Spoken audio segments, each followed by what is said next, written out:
welcome to episode 39 of the Retro Movie Love podcast.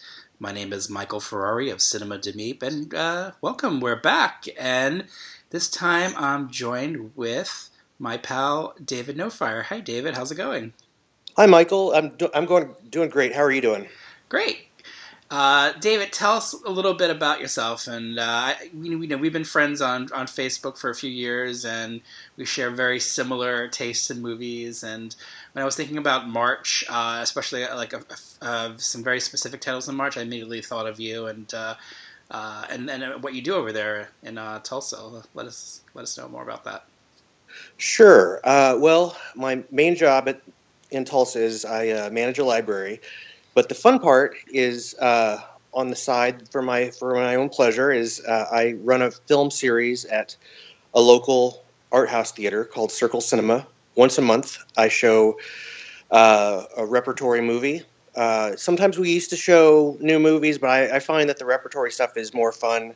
I've been doing it now for a few years, and one of the fun events that we do is every year we do a slumber party, which is an all-night movie marathon. So I'll either do a single showing Friday and Saturday night each month or a special event like that.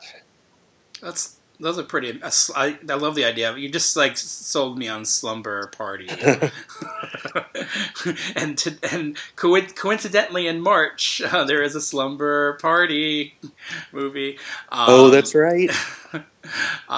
So we're going to talk about March 1987's titles. I've been going through each month, looking back at 30 years ago, and how they kind of how these films kind of age, and what they mean to me, what they meant to me back then, what they mean to me now, and I've just been going through what was released in that month, and just kind of going down the list of titles. So we'll get into that soon. But I just love repertory screenings in general, and I pretty much moved out to Los Angeles, LA area, to be closer to that, because I don't know, I just need to be.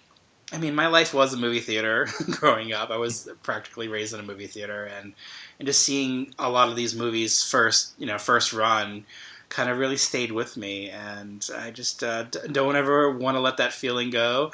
And I think seeing these movies in a theater, the way movies are really meant to be seen for the most part, especially on glorious 35 millimeter if you can. I mean, that's an amazing way to see a movie, and I just love being near that. I love going to them as much as possible. As a dad with two small kids, it's really hard.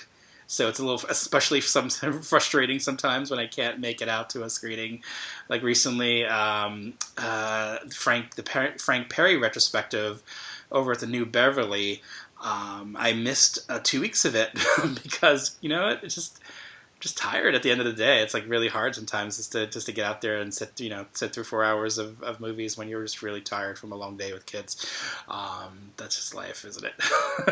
Yeah, but for me, what I find being tired and going to movies is I am more tired and just have a hard time staying awake for new movies. But for the repertory stuff, I have no problem whatsoever. I know. I wish I could. I wish I had that. I wish I could I made it my effort that last weekend to go see Child's Play was playing in Orange County on in a small theater there.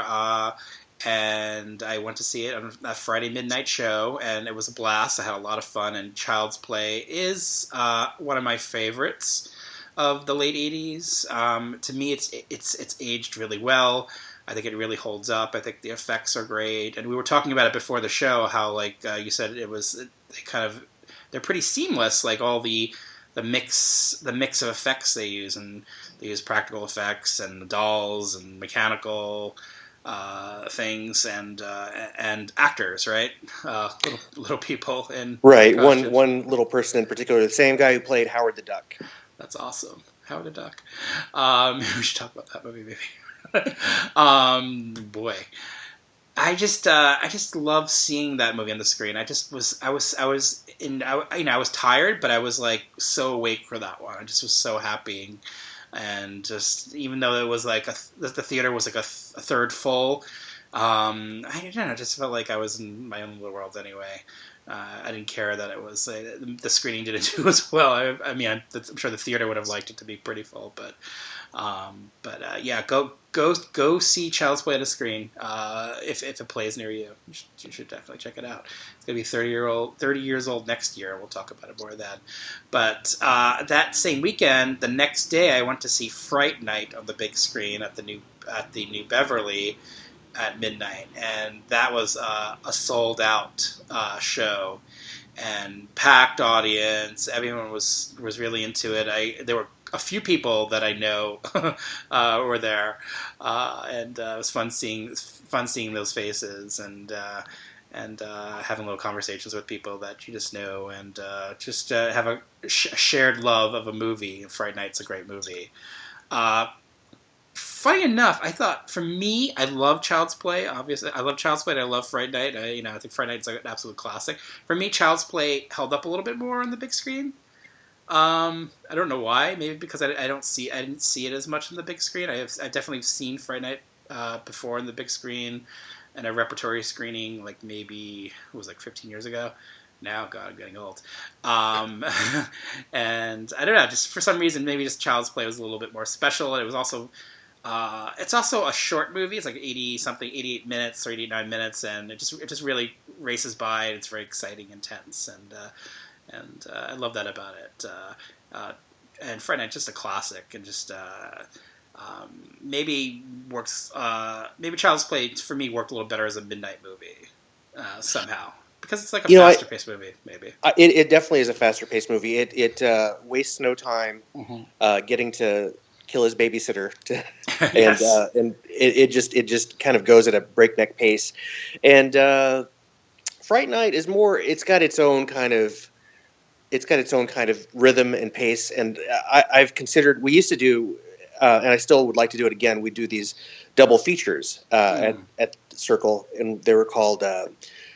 Gosh, I can't even remember. I'll think of it in a second. But we do them every year, and 2 themed double features, a themed double feature each year. And I was considering Fright Night one year, and just the pace of it, I thought it would work better on its own. And I happen to be playing it next month here at Circle, and the reason for that is because the following couple weeks, we're going to go to Texas Frightmare, and all the cast of Fright Night is going to be there, so it's going to be a whole lot of fun to watch that a couple weeks before. Yeah, I bet it's pretty amazing. Any other fun repertory screenings lined up or have happened recently? Oh yeah, well we did the ones that we're going to be talking about today. Guys, I tend to do anniversary shows a lot, and so just a couple weeks ago we did Raising Arizona. And next weekend, we've got a 35mm screening of A Nightmare on Elm Street 3 Dream Warriors, which stars our own hometown girl, Heather Langenkamp. And she was nice enough to come in one time a couple of years ago and brought in Robert Englund for a screening, and that was lot of fun. Yeah, that was so much fun when she was there. And we're very thankful that they came and donated their time to us. And next month, Fright Night, and the month after that, I've got a 30th anniversary screening of RoboCop. Wow, yeah, that's going to be amazing. Yeah, and I've got a few things that are not announced yet, but they're coming down. Like I'm interested in because of the Twin Peaks coming out, the series. I'd like to do a lot of these movies will stand on their own, but I feel like this time would be a good time to try to play Lost Highway. Because it's the 20th anniversary, because it'll be playing during the run of the new Twin Peaks series, and I think a lot of those movies, like you could play Mulholland Drive pretty much any time, but this is sort of the time that a lesser, not as well known. It's very similar to Mulholland Drive, but it doesn't quite have that reputation as Mulholland Drive. Yeah. And then just stuff that's fun for me. I'd like to play a 35mm print of Con Air if they'd let me. That's turning 20, right? Too. That's turning 20, wow. And it's also on the weekend. If you remember the movie at the very beginning, Cameron Poe's writing letters to his daughter Casey, and he's reading them, and she says, my daddy's coming home on July 14th. I'm going to see my daddy for the first time on July 14th. And this year, July 14th is on a Friday. So oh, wow. perfect. Daddy's coming home this July. That's right. So a lot of this stuff is timing. So Yes. I try to, be thoughtful in what I play and when I play it. Now, did you go to the Nick Cage thing? I did go to the Nick Cage thing. Tell me about the Nick Cage thing. The Nick Cage thing. Okay, so the Alamo Drafthouse has, for the past, I think this was the fifth one. They've shown an all-day Nick Cage marathon in 35 millimeter. Whoa. And so last year, after it played, they released a note that he had written saying that he was sorry that he couldn't make it that year, but he promised to be here the following year. And I made a note to myself and my friend that I went to, who lives in Austin, that we would have to go to see the next one, regardless of whether or not he was going to be there. So it was around the time of his birthday, and we got tickets for it. They sold out, that night, and it wasn't really announced, like promoted. They just said, okay, it's up, and they sold out pretty quickly within a few hours. So we developed a plan. She was going to come down here for one of my screenings, which was John Wick, and then that was over at midnight, and then we drove to Austin from Tulsa, which is about 8 hours. Had breakfast, and then went to Nick Cage for 12 hours. Wow. And we had a few hints about whether or not he was going to be there, and we both had our expectations low. We were not going to be disappointed if he didn't show, because it still was going to be a great time, but we were hoping he would come.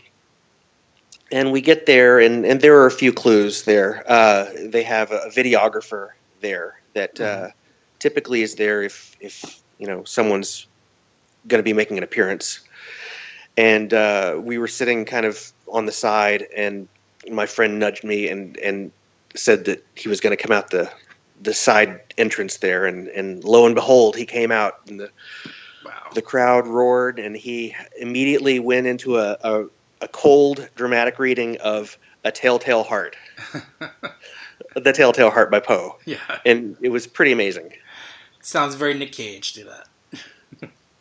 Yeah, he wanted to do something special for it, and he certainly did. I mean, I'll never forget it. That's pretty awesome. God, that's a once in a lifetime moment. Just being in a Cage Fest with Nick Cage. Yeah, it really is. And the thing about it that really made it was the fact that it was a surprise, even though we did have a sneaking suspicion that it was going to happen. Yeah, you won't forget that one. That's the one you can tell the grandkids. So. Right. Amazing. Well, we'll probably talk a little bit more about Nick Cage a little bit later with one of the movies in March. March was a pretty good month, I gotta say. I mean, it's not every movie is going to be a classic when you talk about movies that came out 30 years ago, 20 years ago, whatever it is.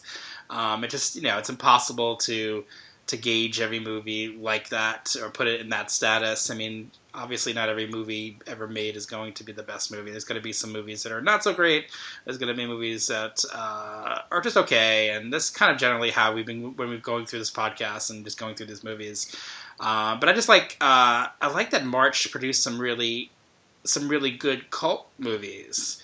And we'll get into those really shortly. This movie has a pretty good reputation that we're going to get into first. I'm curious to hear your opinion on it. I'm going to get into the TV spot right now. Here it is. You must want this Johnny pretty bad, huh? I don't like messy accounts. Harry Angel has been hired to search for the truth. There's a lot of religion going around with this thing, and I don't understand it. Pray he doesn't find it. Did you kill him? I killed no one. You gotta burn for this, Angel. Mickey Rourke, Robert De Niro, Lisa Bonet, Angel Heart. Believe what you've heard. Rated R. Starts Friday at a theater near you. Okay, so that's Angel Hearts, a movie that I saw in the theater when it came out 30 years ago. And you know what? I liked it in the theater. I actually I thought it was pretty different from movies of the time. It kind of felt like it definitely kind of stood out a bit from things of the time. It was very kind of glossy and very well photographed. I remember that, and it was kind of like kind of felt like a little bit like an art film. But it was a movie that I could see up the block. I saw it at the Marlboro Theater up the block from me, and so it was. And Mickey Rourke was in it, and he was the star of the time. He was just coming off of 9.5 weeks, so he was kind of a big star at the time, and he was just doing his thing. And I liked it, but revisiting it recently, I just kind of I'm not sure what to think of it. What's your opinion on it? Well, I'm glad to hear that you're not quite so sure what to think about it, because I have rewatched it recently, and I looked at, I didn't look up reviews or anything like that, but I did look at a conversation online, and the two guys that were talking about it said that there are a lot of people who aren't really fond of this movie, and I don't really understand it, and I would like to hear what your thoughts are. I think as far as the movie, like some of the things to not be fond of, they're few and far between, but I have like a couple of things where I think, oh, I don't think they should have done that. Mm-hmm. But in general, it has got a lot of stuff that I really love in movies. It's got a little bit of film noir. It's got a little bit of hard-boiled detective. Some voodoo, some horror, and also some Greek tragedy in there. Right. And I think for the most part, it's a very strong and powerful movie.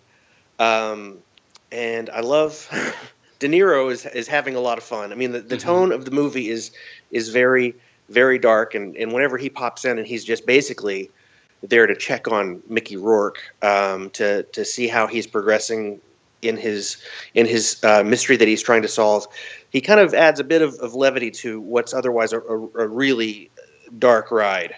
What are your thoughts? I'm revisiting it recently. I kind of felt like I wanted it to be scarier. I liked that it was like a kind of a hard-boiled noir look, and I dug those visuals again these years later. And it's definitely a striking movie in a lot of ways, but I don't know. I just wanted it to be more of a horror movie, and it's not. It is a horror movie. There's a lot of gothic things going on in it, but it's just not. I didn't think it was particularly scary.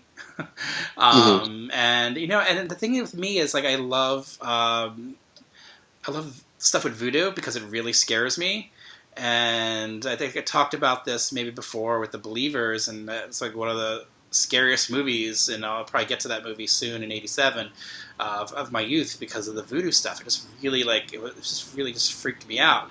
And even movies like Serpent and the Rainbow kind of spooked me because of stuff that kind of felt like it could actually happen. For some reason, it doesn't really. That aspect of the movie doesn't really work for me. It doesn't really, even though the movie's dripping with atmosphere and it has a lot of the elements that should make it work for me. But I don't know. I don't know. Maybe it's because the director isn't like a horror director. It just doesn't go for those kind of moments. Those kind of, I guess, cliched horror moments that I was kind of expecting. And there's definitely some cheesy stuff in it, like. When they're like superimposing like images over like little boys' eyes and stuff, and I thought that was kind of like a little bit like cheap shots, but not like effective. But I liked the movie. I just wished I liked it more. I think that's kind of where I stand with it, I guess.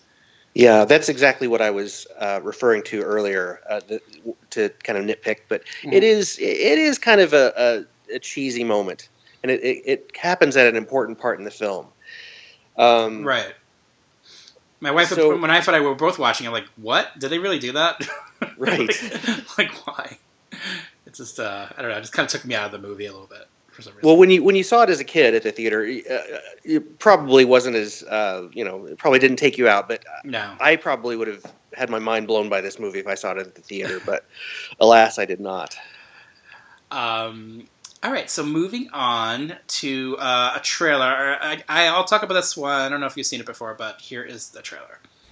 Introducing the most unsuccessful, unexciting, unbelievably ordinary man in the world. Bradley Brinkman. When he throws a party, nobody comes. Fantastic turnout, yeah. When he goes to the beach, he gets sand in his face. And when he's at work, even his daydreams turn against him. Damn, if he isn't the perfect choice for something so delicious that only the devil could have conceived it. You are about to be solicited for a supernatural experience. I can make you over. The kind of man women want most, and men want most to be. What's all this gonna cost me? Oh, you're sold, silly boy. And so, overnight, Bradley Brinkman goes from ho-hum hopeless to a handsome, heroic, heart-throbbing. Come out, wherever you are. Incredible hunk. My name is Hunk Golden.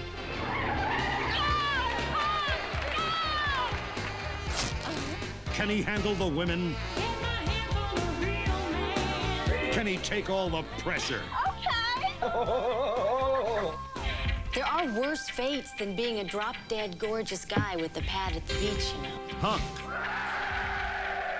Can he deal with success? No, I'm sorry. I'm sold out till 1992. And can the girl who loves the Bradley beneath the beef help him to beat the devil? What about my old body? The trial offer expires the midnight after Labor Day. Why were you in hell? Where else are they gonna hold this body in escrow? Don't let him sleep before midnight. Who are you gonna be 1 minute from now? Give me a hint, just a little hint. It's one heck of a dilemma. You have the right to call an exorcist. And it's one hell of a fantasy. I'll bring him back as a whoopee cushion. Hunk. Whatever happened to the bad old days? Okay, that's Hunk. Have you seen Hunk? I have not seen Hunk. Okay, Hunk is a comedy, a Crown International picture, so classy picture. No, not classy at all. About a nerd who basically wants to be popular, and God, the one of the biggest plots of the '80s, right? The nerd who wants to be popular, and he goes to kind of great lengths to be popular. He sells his soul to the devil, basically, to become this Hunk. And the guy's name is actually Hunk Golden. This is a really ridiculous, silly movie, and I just kind of loved it because of that. I was like totally in the mood to watch something really silly. I saw it when it came out, and I remember really liking it, and just thinking it was like totally stupid but totally fun. And as I have the exact same opinion on this movie 30 years later, it's just like a total time waster. Like, okay, throw on Hunk. Let's watch him like transform overnight, and like this woman who kind of works for the devil. She has a bit of a the nerd character is attracted to her, and she's the kind of the person who's kind of selling the selling of your soul, if you will. To get her, he kind of has to sell his soul and to become this Hunk guy. And she kind of transforms his body while he's sleeping, and that scene was really, really funny. And I remember sticks out in my mind. Of course, his apartment changes. Like he's like renting a house out by the beach in this very like kind of exclusive community. And he gets in with all the popular people and becomes this really kind of this big star of the scene. And Hunk, I just love those kind of charades and movies, and this one takes it to kind of ridiculous heights, and I don't know, I just kind of really, really enjoyed it again, seeing it again. It's like a long movie, it's like 103 minutes, and it should be like an 80-minute movie, but for some reason I didn't mind that it was long, and just kind of dug it, and I am returning back to these really silly, dumb movies time and time again because, I don't know, maybe because the world sucks so much. And I need a movie like Hunk to lift me up a little bit. But go check out Hunk if you haven't seen it, because it's a total... I think it's on Amazon Prime. I saw it in widescreen there. I have it on DVD as well. But yeah, check out Hook. Definitely. I have a friend, I believe he has a box set of Crown pictures. And the ones that I've seen, just growing up, were always fun.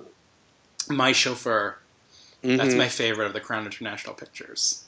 I love that movie so much. That was a lot of fun. Deborah Foreman, and was Clayton Rohner, was that his name? Was he in that too, or is it a different? Yeah, he wasn't in that. He wasn't in that one. He was in Clayton Rohner and Deborah Foreman. Why am I blanking on it right now? They were in April Fool's Day together.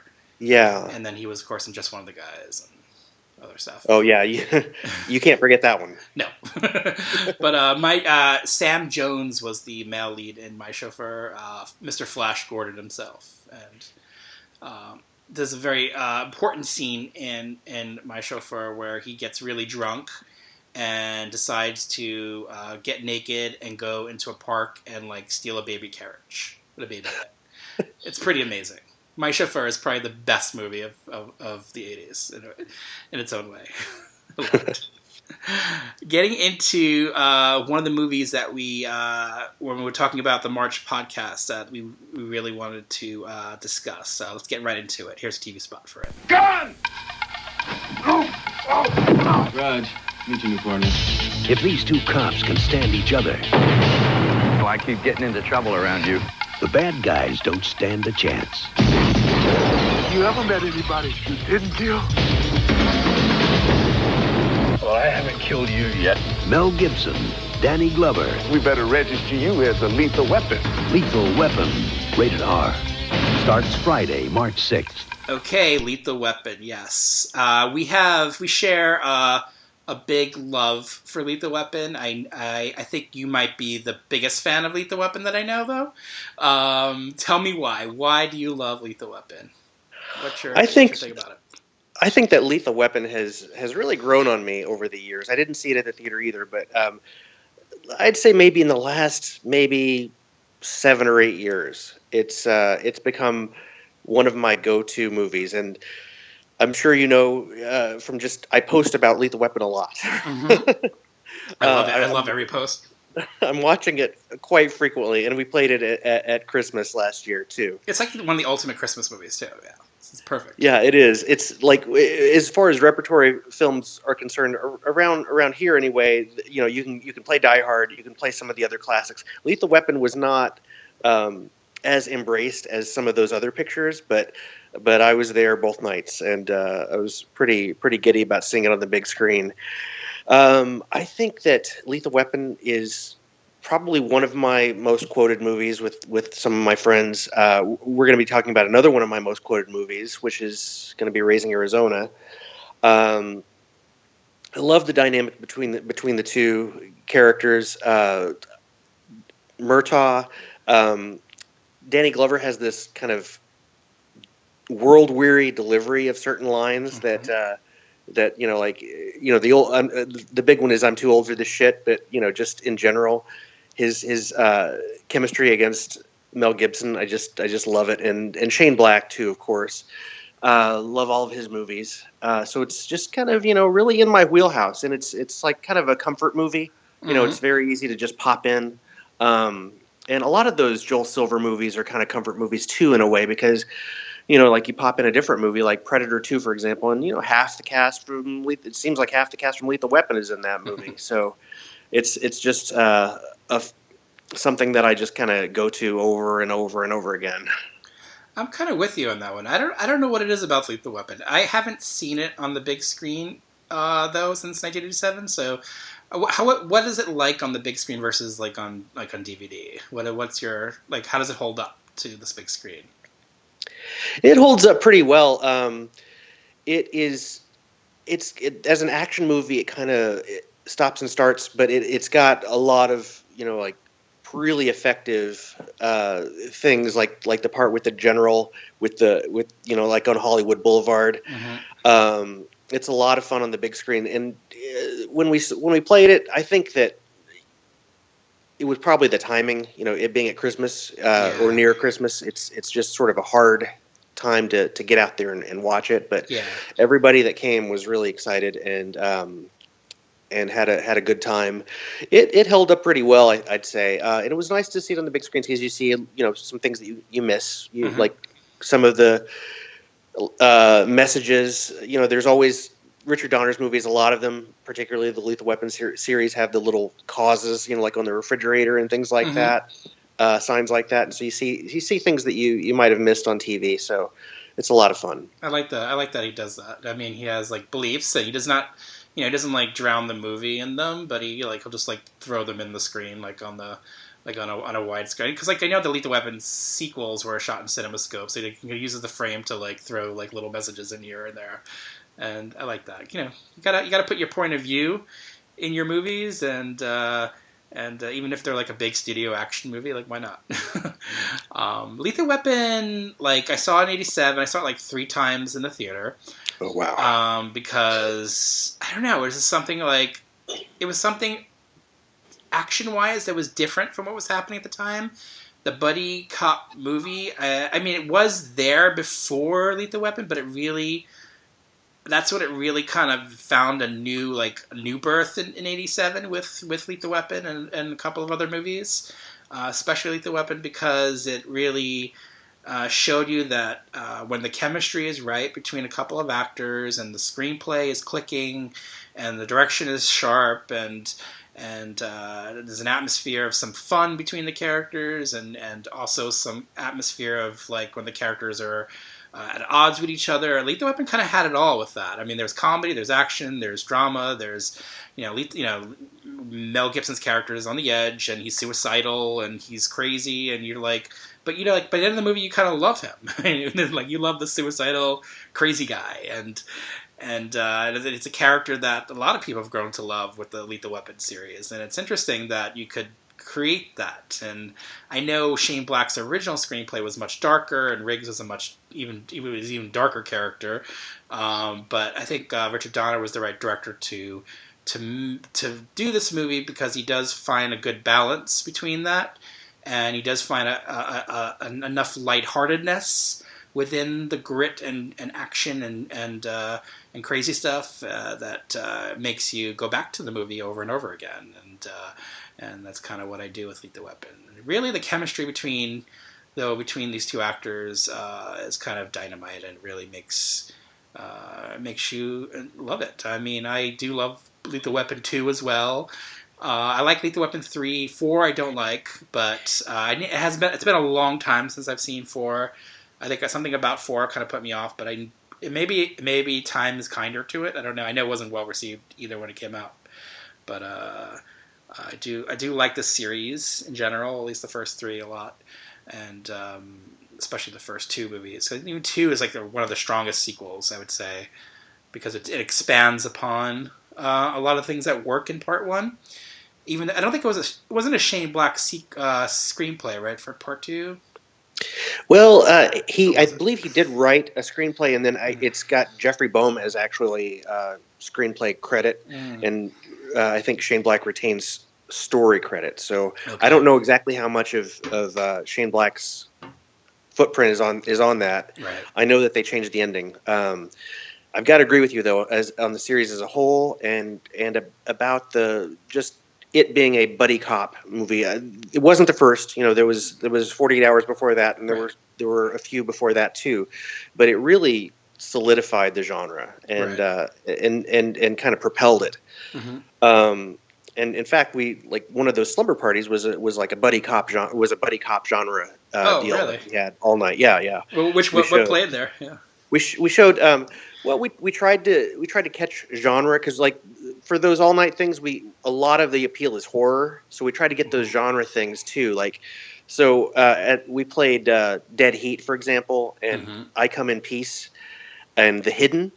Those were kind of the cop / sci-fi films. But we also played Last Boy Scout, and what was the other film? Oh yes, we had a secret movie that year, and please tell me you've seen this, Samurai Cop.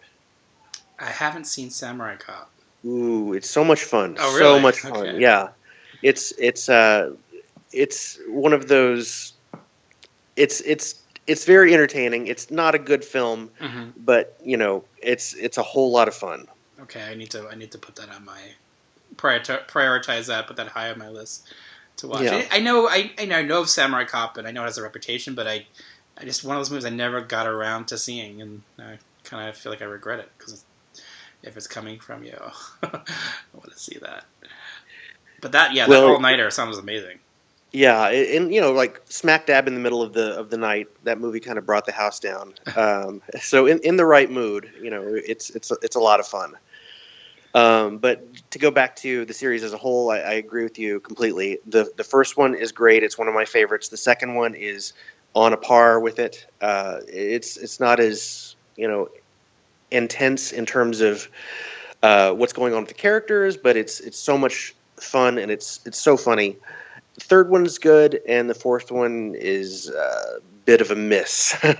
Yeah, actually, it's a fairly big disappointment for me.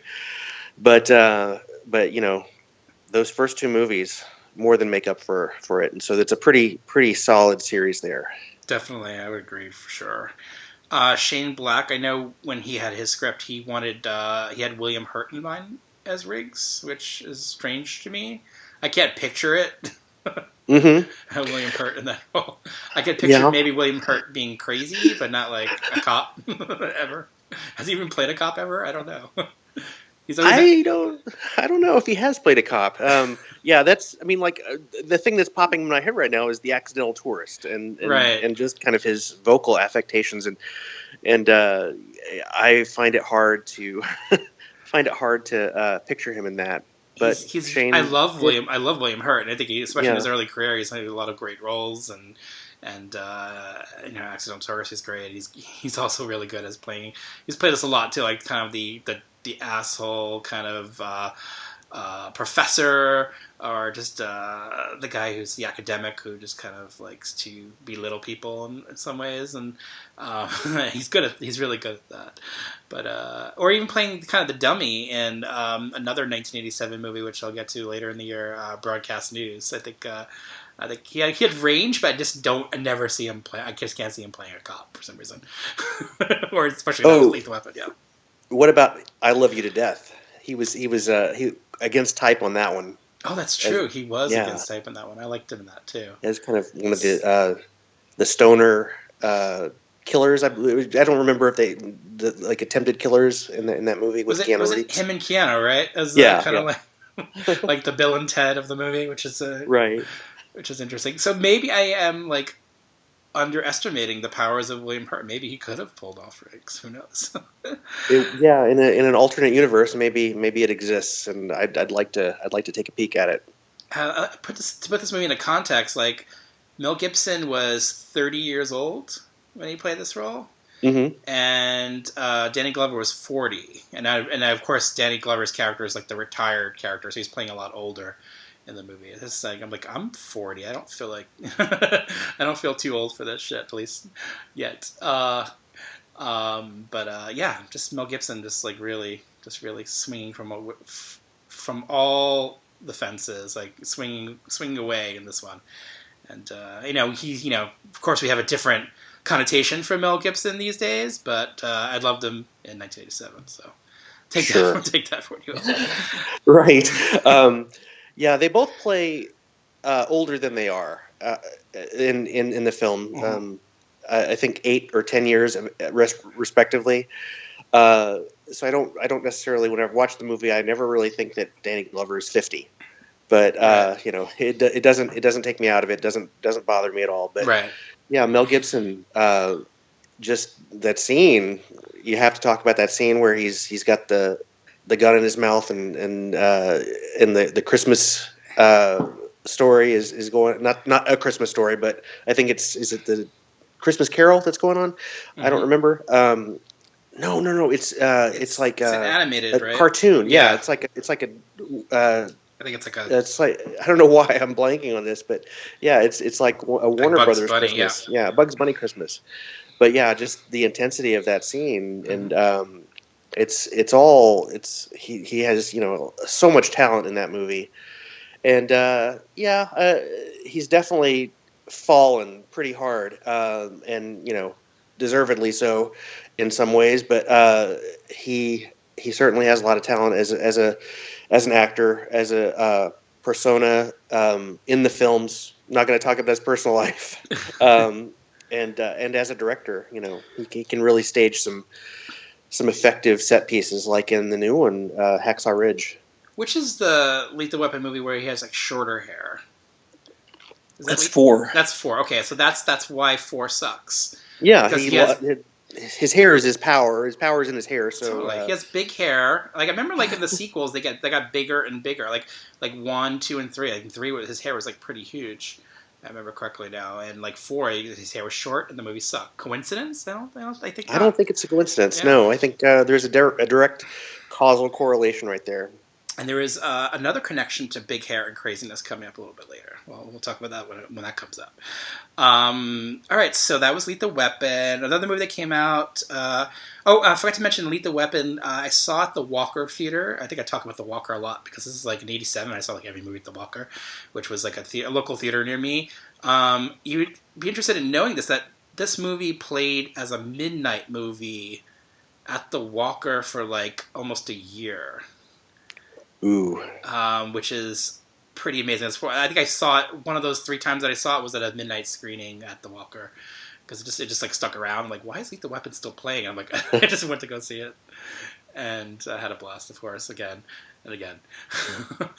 But yeah, it was interesting that they were doing that. Because, Lethal Weapon was a movie that was a hit. But it wasn't like a huge hit at the gate. It was like a movie that stuck around for a long time. And ended up making like $65 million at the box office, which was really big for 1987, and worldwide he made a much more. So it just like kind of had legs. It really had legs. It just stuck around, so stayed in theaters for a long time. And for some reason, this particular theater wanted to play it at midnight for a while because I guess maybe because a lot of people went to go see it at midnight, so it was doing well. So in a way, it was its own midnight movie in Brooklyn where I saw it, which is kind of funny. Yeah, movies in the '80s they had the chance to breathe and stick around. Maybe it's not the best example, but the one that comes to mind is a blockbuster movie, Back to the Future. I think I remember that was in the theater for like a year, if I remember correctly. So, yeah, it was definitely, yeah.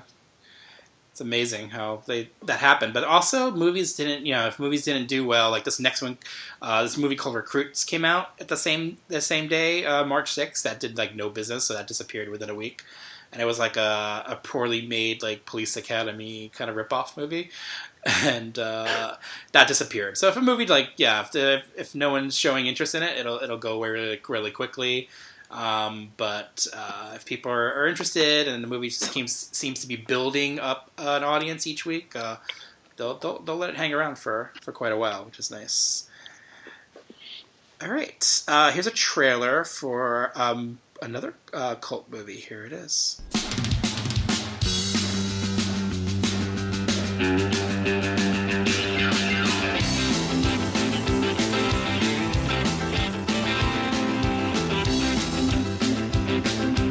Bates has got some weird friends. I have got the fastest growing bit I've ever had in my entire life. I mean, look at this thing. I think your sweetheart's been taking too many diet pills. Here's a chicken sandwich if you want it. She should have listened to her sister. Don't go all the way. Because when she and her band get ready to party... Do anything you want to. Good time. Party weekend! It's more than just a great time. I didn't know girls really did this stuff. It's Slumber Party Massacre 2.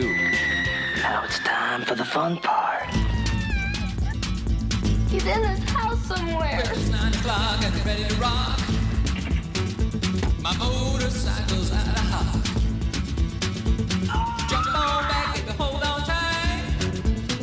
Bastard! You killed Valerie! Don't let go. Don't let go. Hold on tight. Well, you say why? I say because Les Buzz. Slumber Party Massacre 2. If you go, don't go all the way. God, anybody got any tranks? Okay, that's Slumber Party Massacre 2. Um, now, it took a few years to get a sequel to Slumber Party Massacre. I don't know why. There should have been a Slumber Party Massacre every year since 1982, like a Friday the 13th or something. But for some reason, no. It took 5 years. And then finally we got, in 1987, Slumber Party Massacre 2. And it's kind of a wacky, bonkers slasher movie for sure. It's like mixing this greaser rocker guy as a killer with a drill on the end of his guitar with supernatural elements and a bunch of girls at a slumber party pillow fighting, being naked, and dying horribly. It's got everything you want in a slumber party massacre movie. Boobs, blood, and of course, music. It's got an all-girl rock band. What more do you want in a movie? You get great songs. You get what other songs in this movie? You have "If Only," "Why," "Pie in the Sky" as one girl is working on a song. That seems pretty good. And then "Let's Buzz" by the Killer and his musical abilities. Have you seen Slumber Party Massacre 2? I have seen it. This was one that I did screen a few years back, and for the double feature that I was talking about, which I forgot at the time, a few minutes before. But it's called Splatter You. What we would do we would show a double feature, and then at the end of it, if you made it through both movies, we would give you a certificate of completion, like a diploma for having gone to see both of those movies. Amazing. So, I was always on the prowl for a good a pair of movies. Like one year, for example, we showed the Texas Chainsaw Massacre, which was having a re-release for its 40th anniversary, and so what to play with that. And I think that was the year that I was looking at Slumber Party Massacre 2, and I ended up playing the movie Madman with it, which is a lot of fun. Mm-hmm. But we watched Slumber Party Massacre 2, and with these movies we watch them kind of like they kind of blend in with each other, and you watch one after another after another after another. But this one was a lot of fun. There's one very impressive through the chest drill kill, I believe. Mm-hmm. It's it makes you wait. The movie makes you wait a bit for a kill, but then there's a very impressive one. And Crystal Bernard's in this one, right? Yeah, she's the girl from Wings. She's kind of the final girl, I guess, in a way. Yeah. This one was fun. I like this movie. Yeah, it's definitely fun. It's kind of I like the supernatural stuff. I guess if you're a diehard slasher fan, you could be really with it or not. But I don't know, it just kind of adds to the charm of the movie. It can get kind of annoying if you don't like that kind of stuff, like that kind of music, I guess. But I don't know. Every time I watch Slumber Party Massacre 2, it wins me over. And I just kind of okay, I'm in for this 80-something minute ride, whatever it is.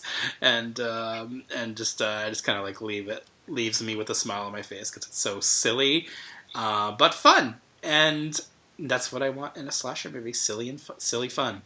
And I like that there's nods to other horror movies. Where the characters have I love when they do that in movies where the characters have names like Krueger and Voorhees, and this one and Bates, and just those nods are kind of fun.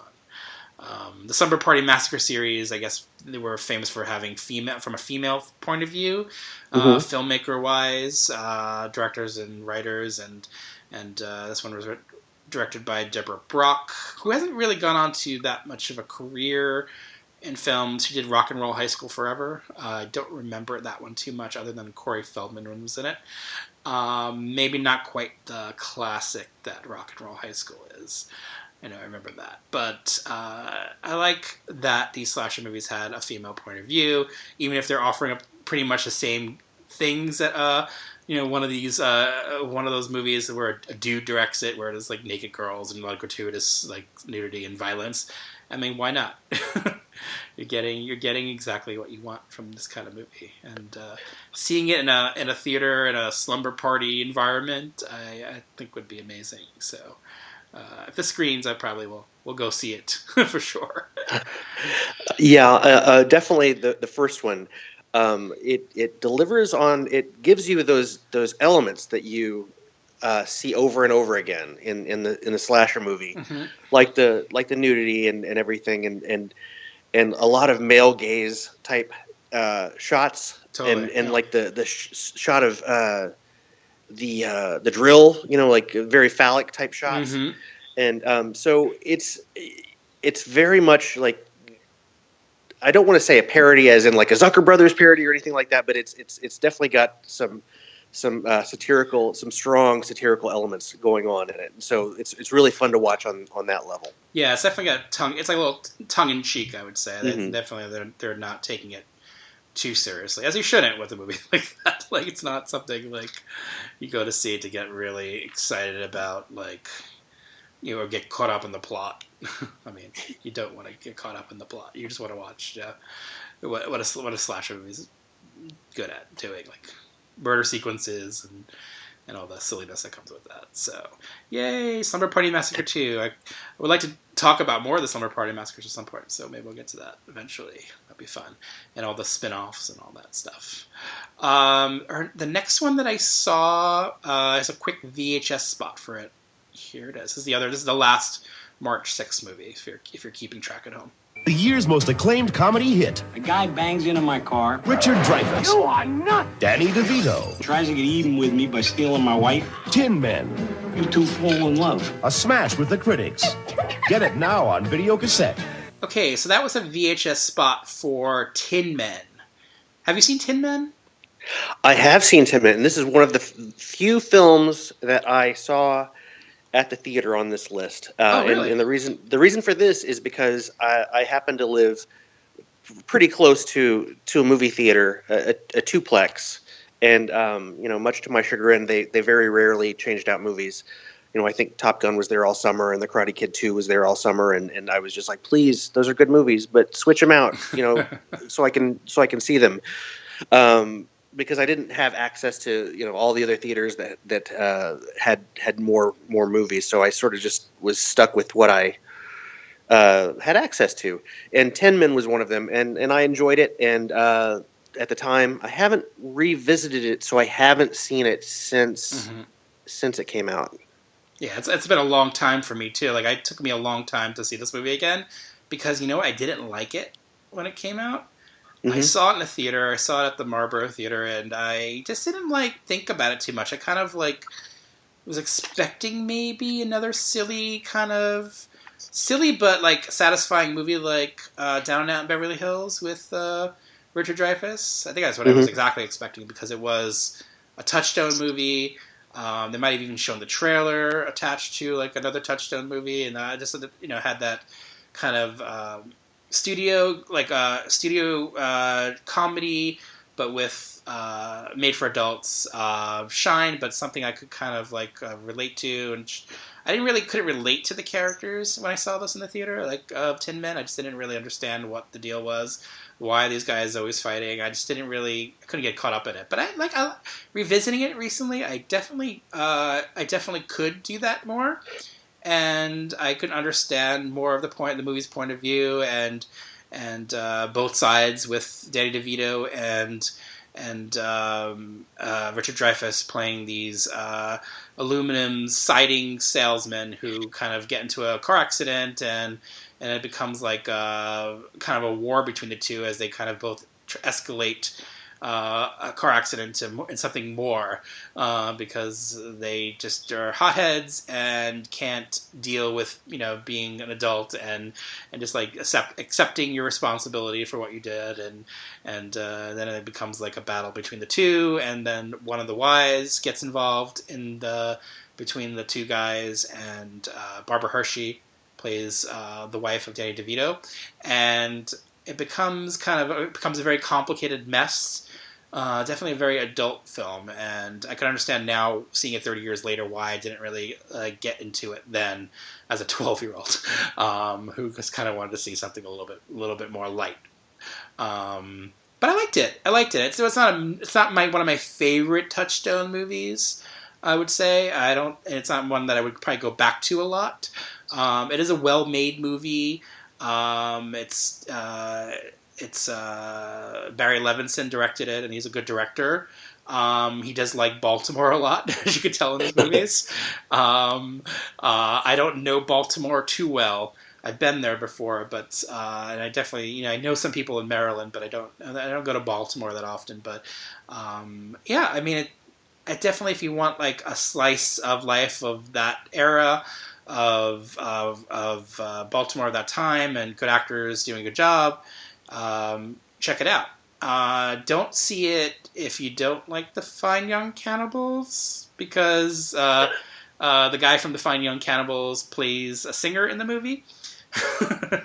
And I watching that 30 years later, wow, this movie is definitely an 80s movie. Just seeing that guy in the movie singing like in his style, kind of older 60s songs was kind of interesting. But it kind of took me out of the movie when I watched, like, why is the guy from Fine Young Cannibals in this movie? I don't know. For some reason, it just totally took me out of the movie, and I was like, what's going on? But I liked Tin Men. Just, yeah, not one of my favorites of March 87, but I definitely think it's a solid film in its own way. Cool. Let's get into another one of these cult movies.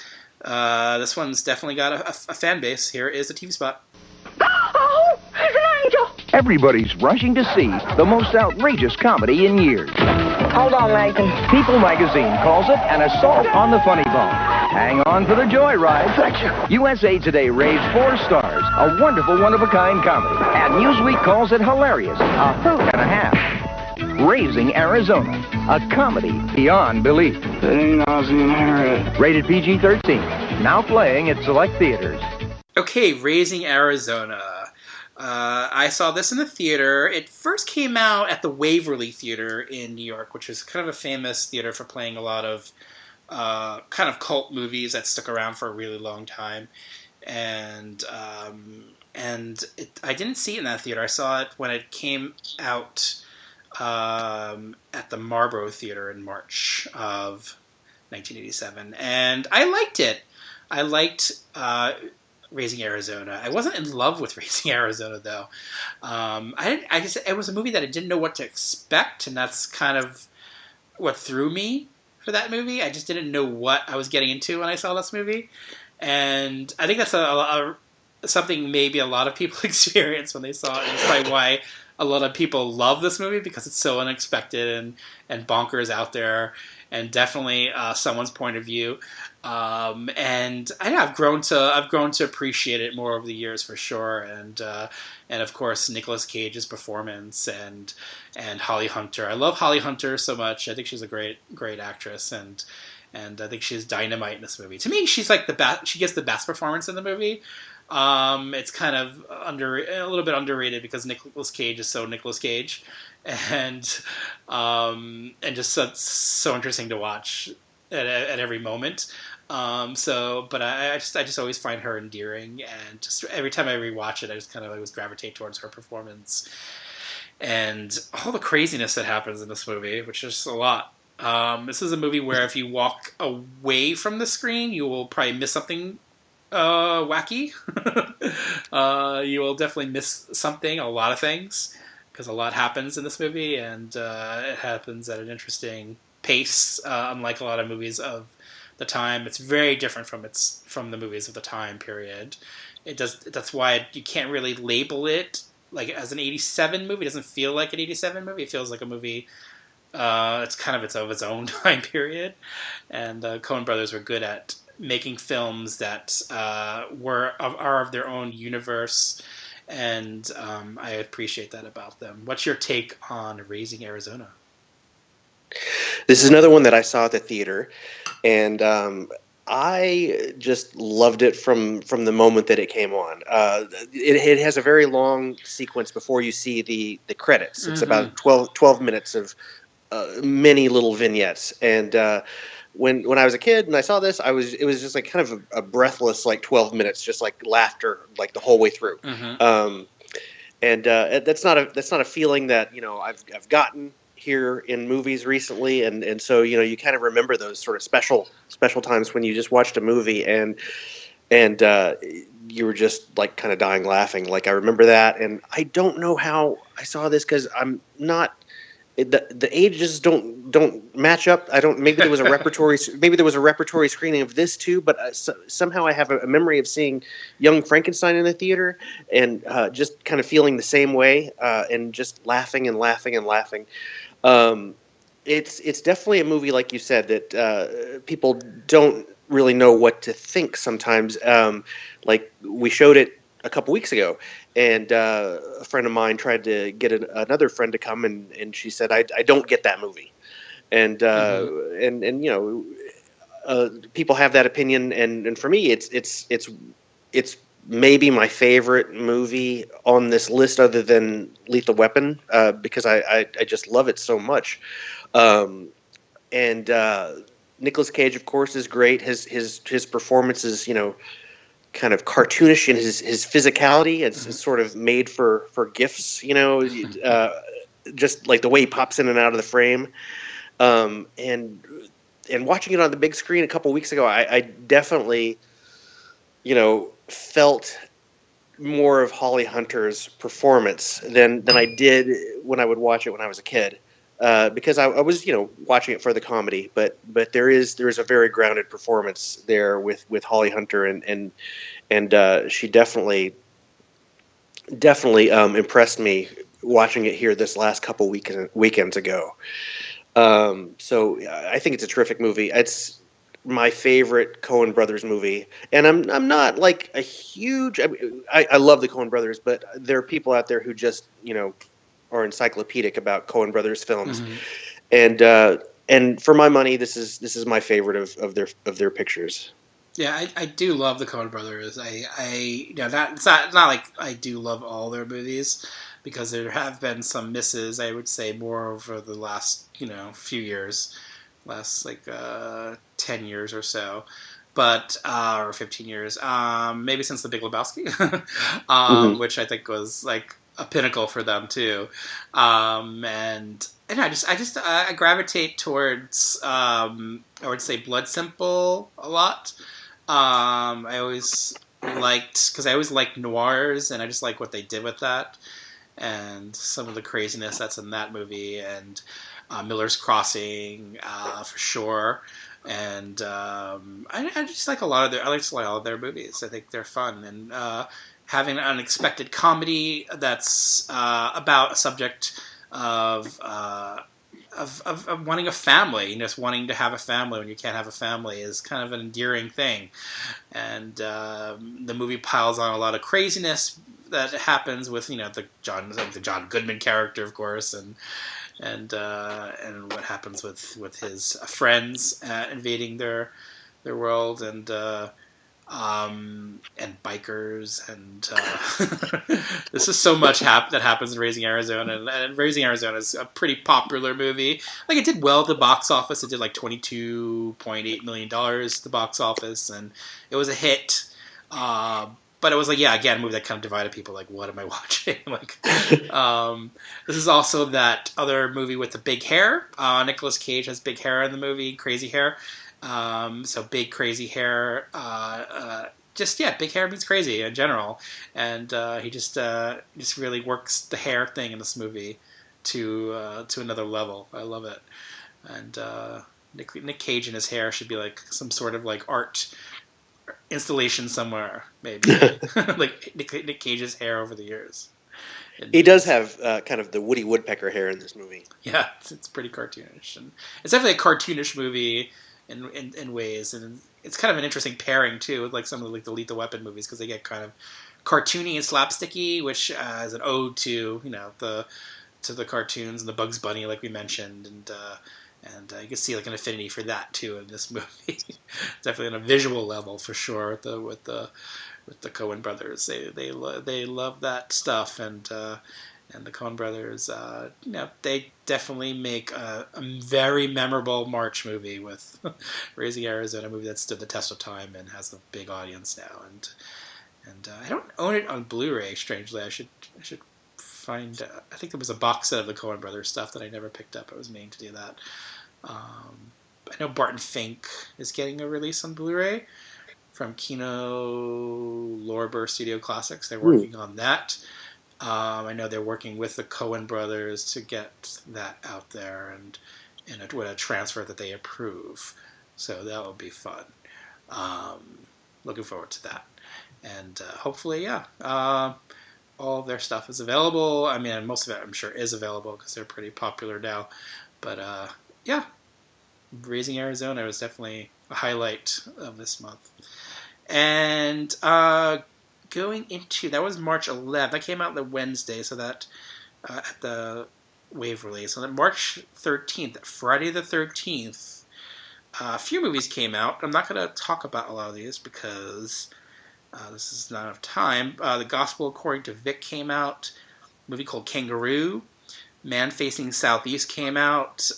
Swimming to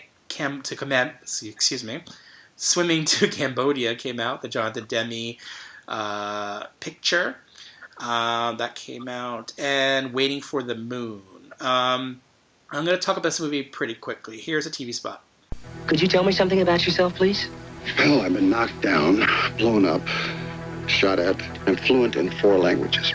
Well, don't interrupt me, I'm not through. There's more. Yeah, I lie a lot. If you need protection, Nick Escalante is your man. Who put you in emergency? The pretty boy's name is Danny DeMarco. Heat, it doesn't get any hotter. Rated R. Starts Friday. Check your local newspaper. The forecast definitely warming up. I'll have it for you tonight at 10. Okay, that's Heat with Burt Reynolds. Have you ever seen Heat? I did see Heat with Burt Reynolds and... no, you know what I'm thinking of? City Heat. I have not seen Heat. Yeah, Heat is just like typical Burt Reynolds kind of beating up people movie. That's pretty much what I got from Heat. And it's worth seeing if you want to see Burt Reynolds beating up a dude who has a toupee on and like taking his toupee off and like beating him up with the toupee, which makes you start thinking, why isn't the other guy taking off Burt Reynolds clearly a toupee and like beating him up with it? I don't know. It's just like an elaborate fight sequence between two guys and a toupee. I just thought it was kind of... That's all I couldn't get past that part of the movie. So one day I'll actually finish Heat. That's all I got from Heat. And there's 2 more titles we'll get into quickly. Here is a TV spot for one of them. When you open the door to the unknown, there's no telling who will drop in.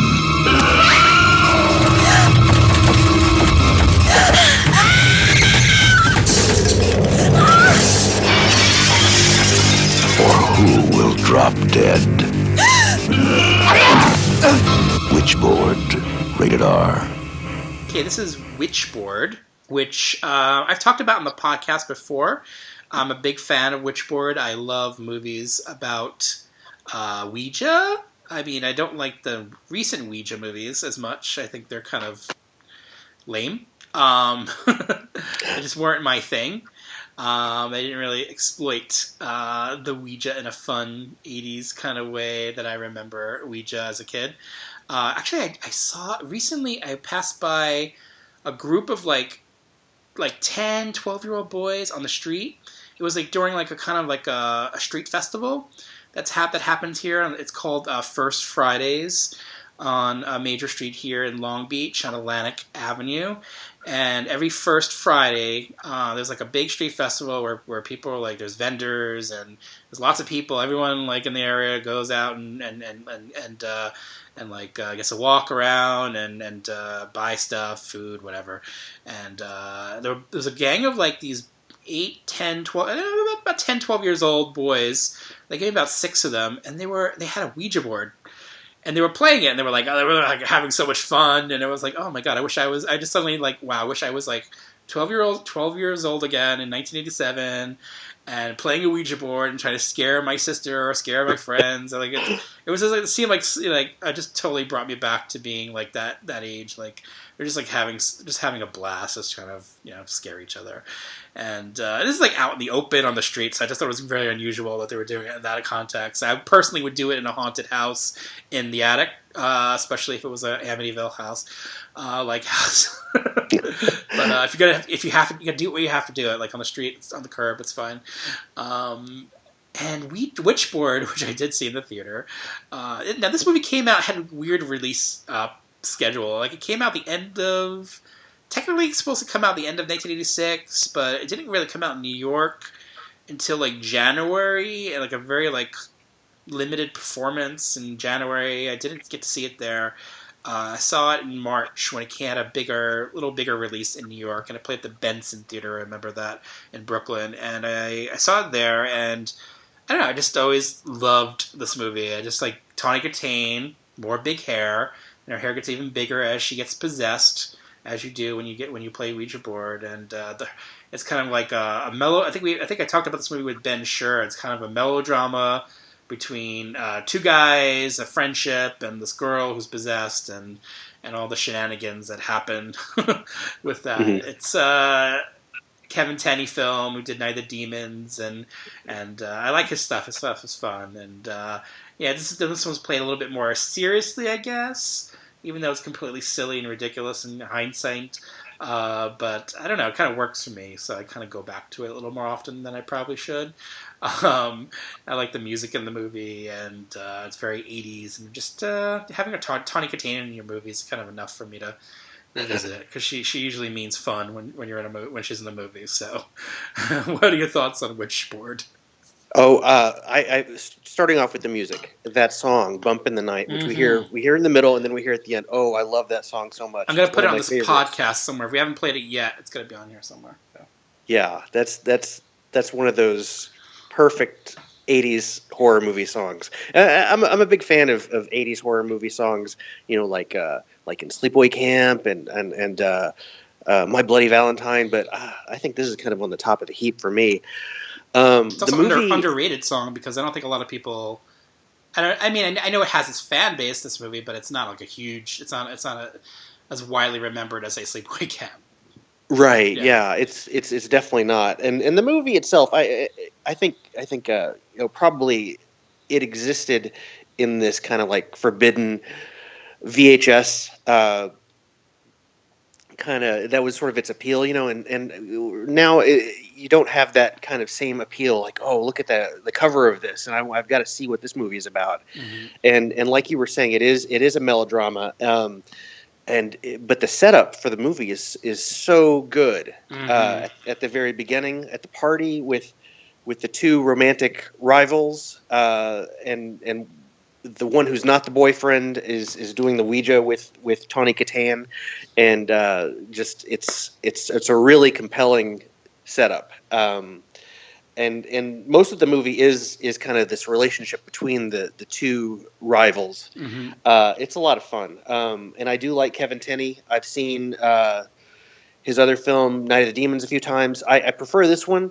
And I'm looking forward to seeing Witch Trap, which I believe he directed. It's coming out on Blu-ray very soon. So I'm looking forward to seeing that one. But this is a fun movie. One of the things I remembered from this movie was she's communicating with Spirit David, and he's telling her that her ring is in the drain, and so she goes and she takes the drain off in the bathroom, and she reaches in there with the toothbrush, with the back of one of those Reach toothbrushes, and pulls out the ring. And first of all, when she would do that, she would be pulling out those gigantic red hairs of hers, because she's got quite the head of hair. It rivals Mel Gibson in Lethal Weapon in this movie. And then second of all, she just puts the toothbrush back in the cabinet without washing it or anything like that. that kind of grossed me out more than anything else in the movie. She has a lot of faith in having clean pipes, and put it that way. she cleans those pipes all the time. Yeah, it's got to be, because any other pipe would be full of Tawny Kitane's long red hair. Yeah. Got that image stuck in my head now, which is more creepier and grosser than anything that is actually in Witchboard. which actually does have some, like there are not a lot of kills in the movie, but the ones that they do are staged well and they're effective. And Kathleen Wilhoit is in this movie. Oh and, my goodness! And, yes. And she's also in Angel Heart. And I saw that you had posted about watching Murphy's Law recently. So yes. So a little shout out for her presence in this film. Love Kathleen Wilhoit. She's amazing in this movie. Like her characters in the 80s are, she often played the friend who was kind of ignored or just kind of just there for like a peripheral friend. But she also played these kind of wacky characters that she's best known for, like in Murphy's Law and in Witchboard. She's kind of way out there. And I just love that she just put herself out there like that. She's just a lot of fun. She brings a lot of levity to the movie, which needs it because there's a lot of serious stuff going on in it. And I just kind of wished her character was popped up in other movies. I know she reaches a demise in the movie. Spoiler alert. But I think you've seen Witchboard by now, guys. You should, at least. But Kathleen Wilhoit is always the highlight of a movie for me. And seeing Murphy's Law, I watched the Twilight Time Blu-ray earlier today and had on the commentary, which featured her and the producer of the disc. And it was such a fun commentary. She just really goes right into the stories of making the movie and just her life then, and she's just always fun to listen to. I also like her podcast a lot. I know she took a break from doing it for a while, but she's back doing it again, and it's called Suck the Joy, and she's really fun to listen to because she just kind of gets personal and just talks about what's going on in her life, and she does that a lot in this commentary. She just talks about her experiences with Charles Bronson and stuff she was doing at the time and her personal life. She gets pretty personal, and I like that she's willing to put herself out there so much. So, and Witchboard is just a fun movie. It's available from Scream Factory and Blu-ray, so it's out there to buy. I'm glad it's available. I know that VHS box was always very alluring on the shelf for people, so it probably did pretty well in rentals because of that box alone, I would say. I know Witch Trap had a similar box, like art too. Witch Trap I remember not being as good, but I need to see it again because I haven't seen that one in nearly 30 years. So I need to revisit that. But Witchboard is always some fun for sure. We're going to take a break and we'll be back right after this.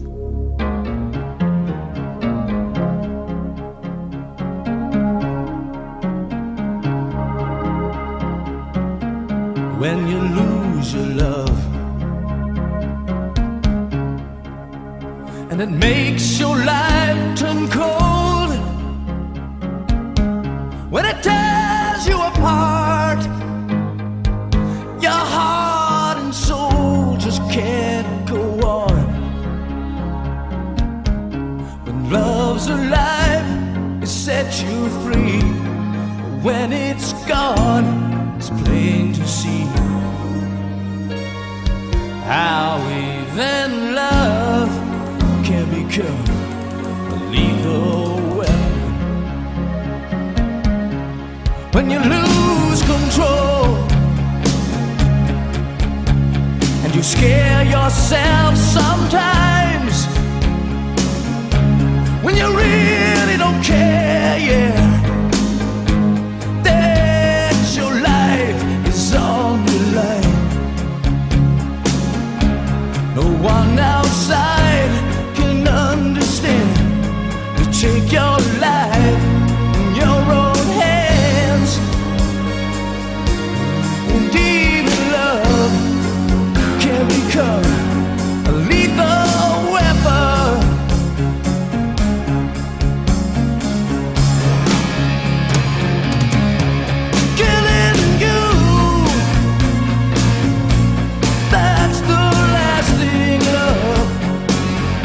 Ever meant to do,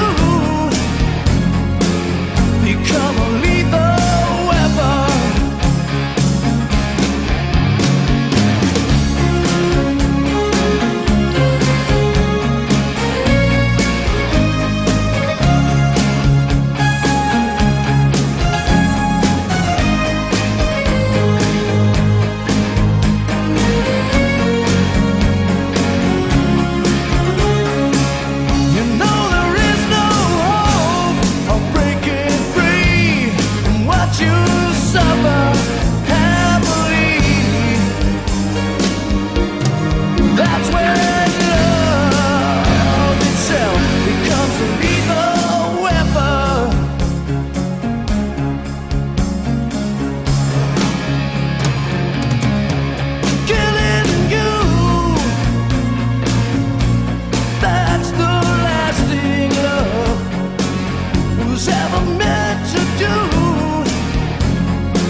enjoyed that.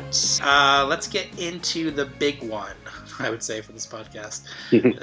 Here is the TV spot. I thought the movie was completely great. It was the most brutal brains and guts I've ever seen in my life. It was hot.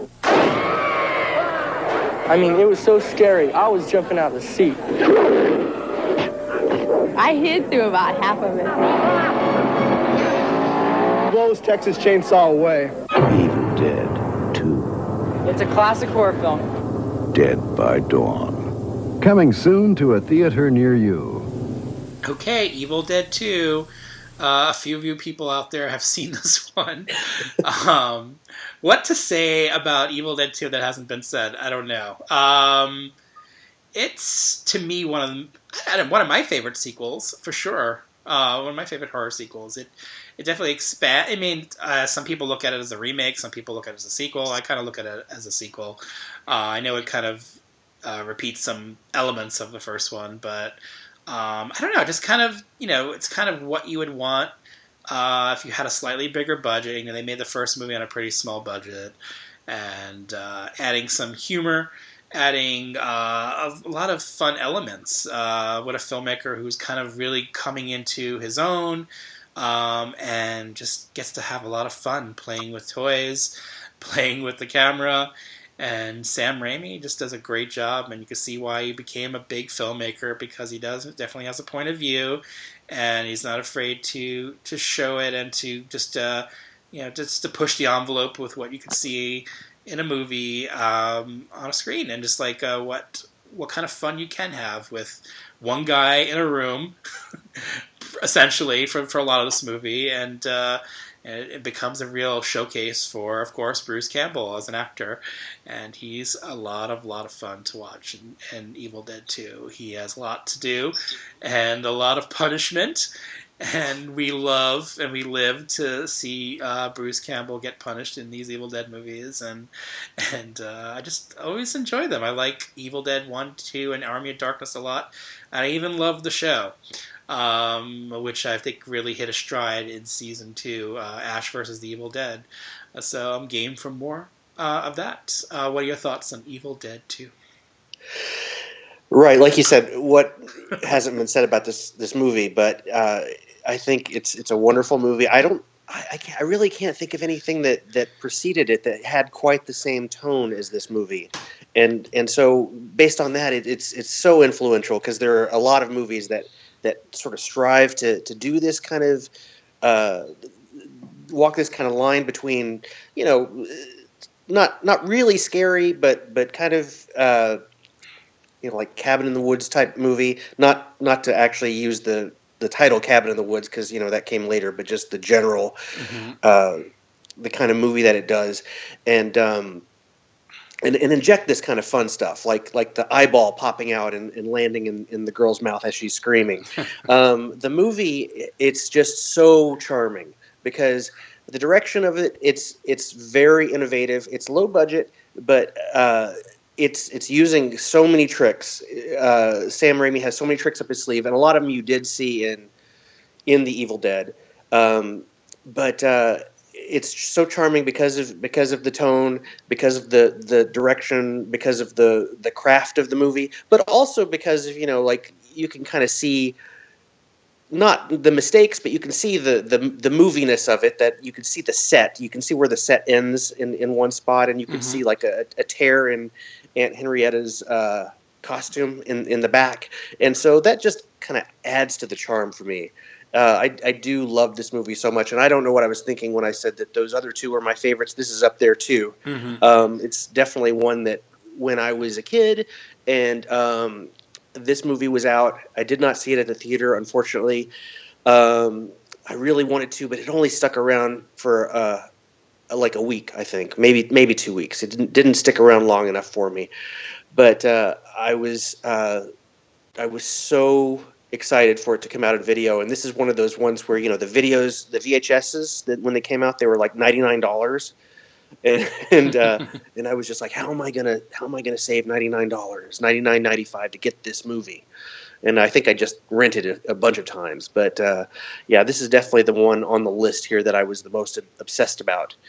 when I was a kid. And this is the one that we played last year at our most recent slumber party. It was our headliner. And so, you start off with a fun movie, and that's where the night takes you. Bruce Campbell, fantastic in this movie as usual. Takes so much abuse from Sam Raimi.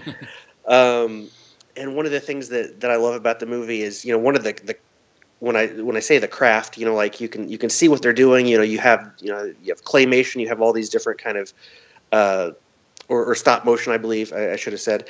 But like you have these scenes where he's acting and it's shown backwards, and Sam Raimi always said that Bruce Campbell was the best backwards actor or actor who could act backwards. And I always want to know how do you get that rhythm to act backwards and to master that thing. But it's a fantastic movie. It's a quick one of the shortest movies here we've got.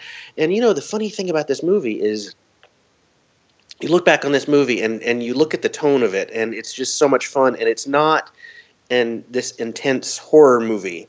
But it was one that did get that was slapped with an X rating, and it was released unrated. And I know that they did try to get an R with this picture. They didn't get one with the Evil Dead, which is more of a gross out picture. But with this one, like they did some things like when the blood is shooting at Ash through the wall, and it changes colors, to kind of heighten the unreality of the movie, and to kind of distance yourself from thinking that this is really happening, or just to kind of make it less intense. Mm-hmm. But it didn't work, and it was released with a disclaimer that said this movie contains scenes that may be too intense for those under 17 years old, and it's not that intense of a movie. It's just a whole lot of fun, and it's a funny movie. And I remember at the time, like there was this thing on 2020 about horror movies, and talking about how kids are watching them and are kind of addicted to them, and it was sort of like the dangers of horror movies kind of thing. And the clip that they showed a lot of, and they were talking about misogyny in these movies, and the movie that they showed a lot of clips from was Evil Dead 2.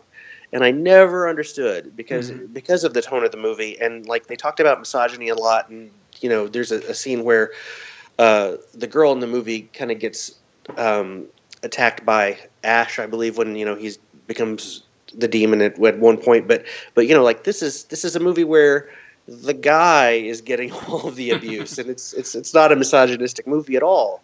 And this was also just kind of to put it in context of the era. I think this is a time where like kind of late in the 80s horror movie cycle, where movies are getting slapped with X's a lot, and are having to come out in really truncated forms, and not getting away with a whole lot of gore. Mm-hmm. I remember that unrated thing, which limits you, right? What you could do with marketing of a movie. Right. Like, I mean, they would say like you couldn't do newspaper or radio or TV ads or something along those lines, but you're not releasing it with an X, you're just releasing it without a rating. Yeah. I mean, it's tough. I mean, it only did $5.9 million at the box office, which is amazing to think, like, Evil Dead 2, like, just did that. It's like, it's so well loved. I mean, it's become such a cult movie that it has such a big audience, and so many releases on VHS and DVD and Blu-ray, and it gets re-released all the time because there's a big audience for this movie, and everyone has a very deep appreciation for it and what it did for the genre. It really revitalized the genre in a way in 1987, when horror wasn't really, we have some horror movies today, but there weren't times in the 80s where there weren't a lot of big theatrical horror movie offerings at this point in the 80s, as there were in the early 80s when all the slasher movies go, like a new slasher movie coming out every week, or a new supernatural movie coming out all the time in the 70s. At this point in the 80s, they were it was a little bit weaning with that. A lot of them were coming out direct to video. So the home video market, definitely had need for that and need to fill the video store shelves with that. But yeah, theaters, you just couldn't go to the theater as much to see as a good horror, just a plain and straight up good horror movie like that. And it was just kind of a big surprise when I saw it. Because, again, a movie that played at the block from where I lived. And Evil Dead 2, Evil Dead 1 was one of those movies I saw at a really young age that really scared me and made my blood run cold, and the hairs stood up, and everywhere they could stand up when I saw the Evil Dead, especially the scene where I remember in particular the scene where the pencil goes into the ankle, like something very primal about that, and just really touched a nerve for me at a very young age. And Evil Dead 2 didn't do that for me, but it definitely gave me a lot of other things, a lot of entertainment value for sure, and just in humor and unsure of what was going to happen next because it ups the stakes and just really visually, such an interesting movie, and you can see why it kind of influenced, like you said, so many people, and like especially like the Japanese J-horror, I would say, grew very, very much from the Evil Dead movies. They were obsessed with Evil Dead 1 and 2, and a lot of filmmakers cite that movie as the movie that inspired them. And of course, current horror filmmakers, so many of them. Funny to realize now that this movie was a Dino De Laurentiis production, but that Stephen King talked Dino De Laurentiis into financing the movie, knowing that Sam Raimi had talent and something he could pull off, which was interesting. And Bobby Joe character was inspired by Holly Hunter. But because Sam Raimi knew her, he knew the Coens. Of course, they edited Evil Dead, and they just all knew each other. And Holly Hunter was roommates with Frances McDormand at school, and I think they lived with each other.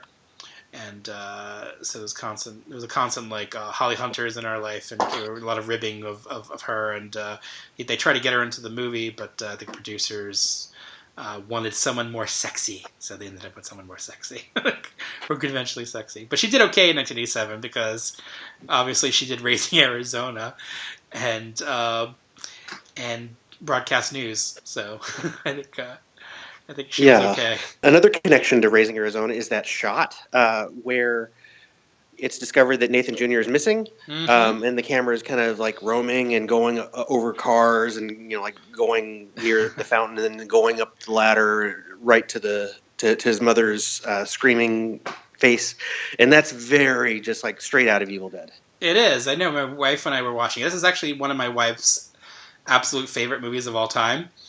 No, I'm sorry. Raising Arizona is, and she likes Evil Dead 2 a lot too. But she just like noticed, like, oh, she's like that looks familiar when she watched Raising Arizona. Yeah, it's right from Sam Raimi's playbook. But it's fun that they could play off each other a little bit.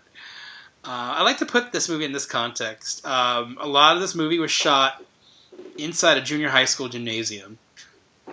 Just to think of that Evil Dead 2 was shot there. I like that idea of knowing that when I watch it sometimes. Mm-hmm. That normally this is a place where kids go to junior high, and I was like 12 at the time, so I was in junior high, and so I just like that, knowing that Evil Dead 2, yeah, such a fun movie. It's like definitely one of the best movies of the 80s and certainly of 87.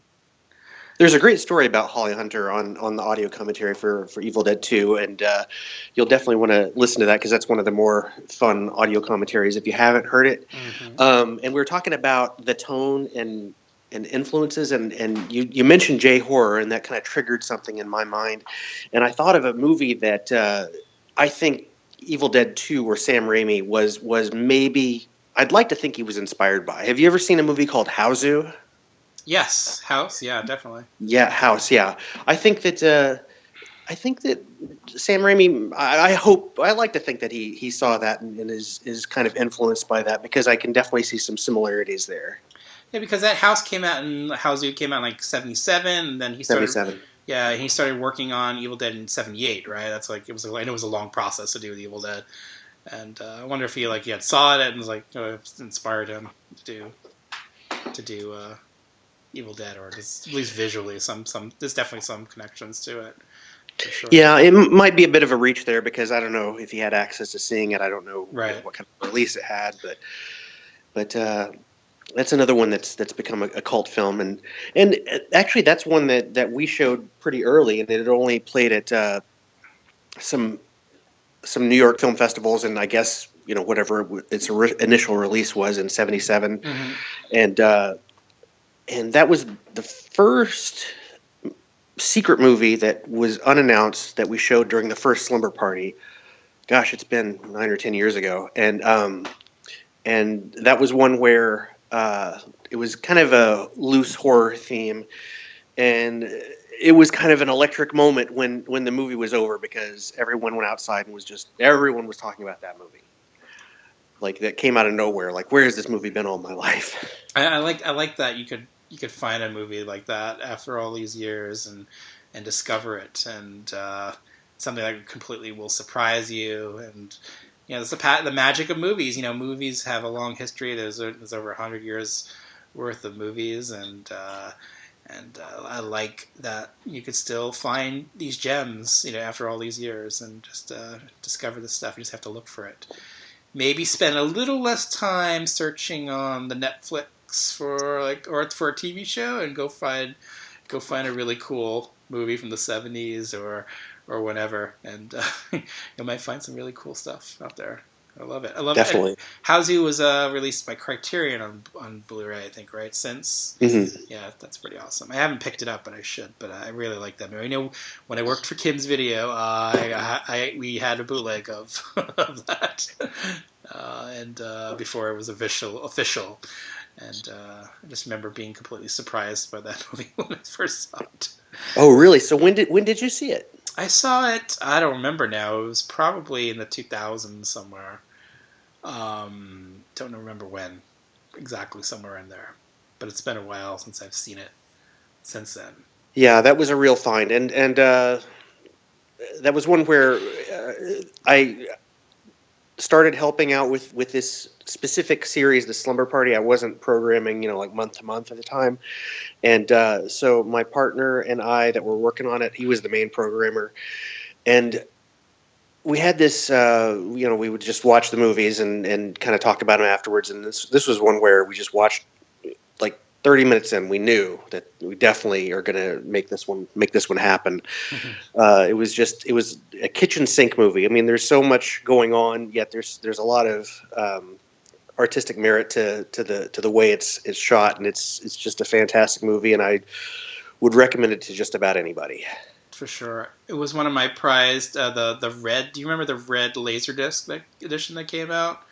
The Laserdisc that was blood red, and it had a lot of special features. I forgot who put it out, maybe Elite or someone, but it was pretty amazing. I treasure that thing, and I don't know what happened to it. I think once my Laserdisc player broke, I gave away a lot of my Laserdiscs, and that was one of them. But at that point, DVD was in full bloom, and so I could get Evil Dead 2 on DVD. But yeah, it was an amazing Laserdisc. I remember, just a special treat. I miss Laserdisc in a way. They're so big and Oh, yeah. For a second, I guess I thought you were talking about Hausu Laserdisc. But not Hauser. No. Evil Dead 2. Yeah. Yeah. I did order the Evil Dead 2 Laserdisc back when there were Laserdiscs, and the red one came. I don't remember why, but I had to send it back. I was on the they actually had like a Columbia House Laserdisc program back then. They were big enough for that. I don't remember why I had to send it back, but I did, and I don't have it, and I still have a fairly sizable, Laserdisc collection, probably like 7,500 titles. Oh wow, you still have them. That's awesome. Yeah. And there's some movies there that the cuts don't exist for that are out on Blu-ray or whatever. Like I don't think there's an unrated Scream cut, for example, that I have on Laserdisc, or I'm not sure about the Trainspotting one. I don't know if it's the unrated cut or the R cut that's out there now. But I mean, there was definitely, this is kind of the dawn of interest in preserving the aspect ratios and putting out the director's cuts whenever possible. So it was a real collector's niche time, and I was super into it whenever we had Laserdiscs. I know I had the same Scream Laserdisc here, I remember, and it was having it was like a longer version of the Drew Barrymore kill. I remember it was one of the cuts.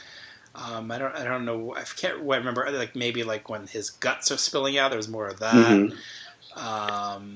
And some other stuff, some gore stuff. I remember, but yeah, I don't know why. Maybe because it was a Disney-owned property at the time. That's probably why they decided not to put it out on DVD. But I do remember that time with Dimension, like having cuts that weren't, there were cuts that weren't available. There were like special features announced for DVDs that never showed up, and it was a weird time. I remember with DVD that transitioned to DVD for Dimension stuff.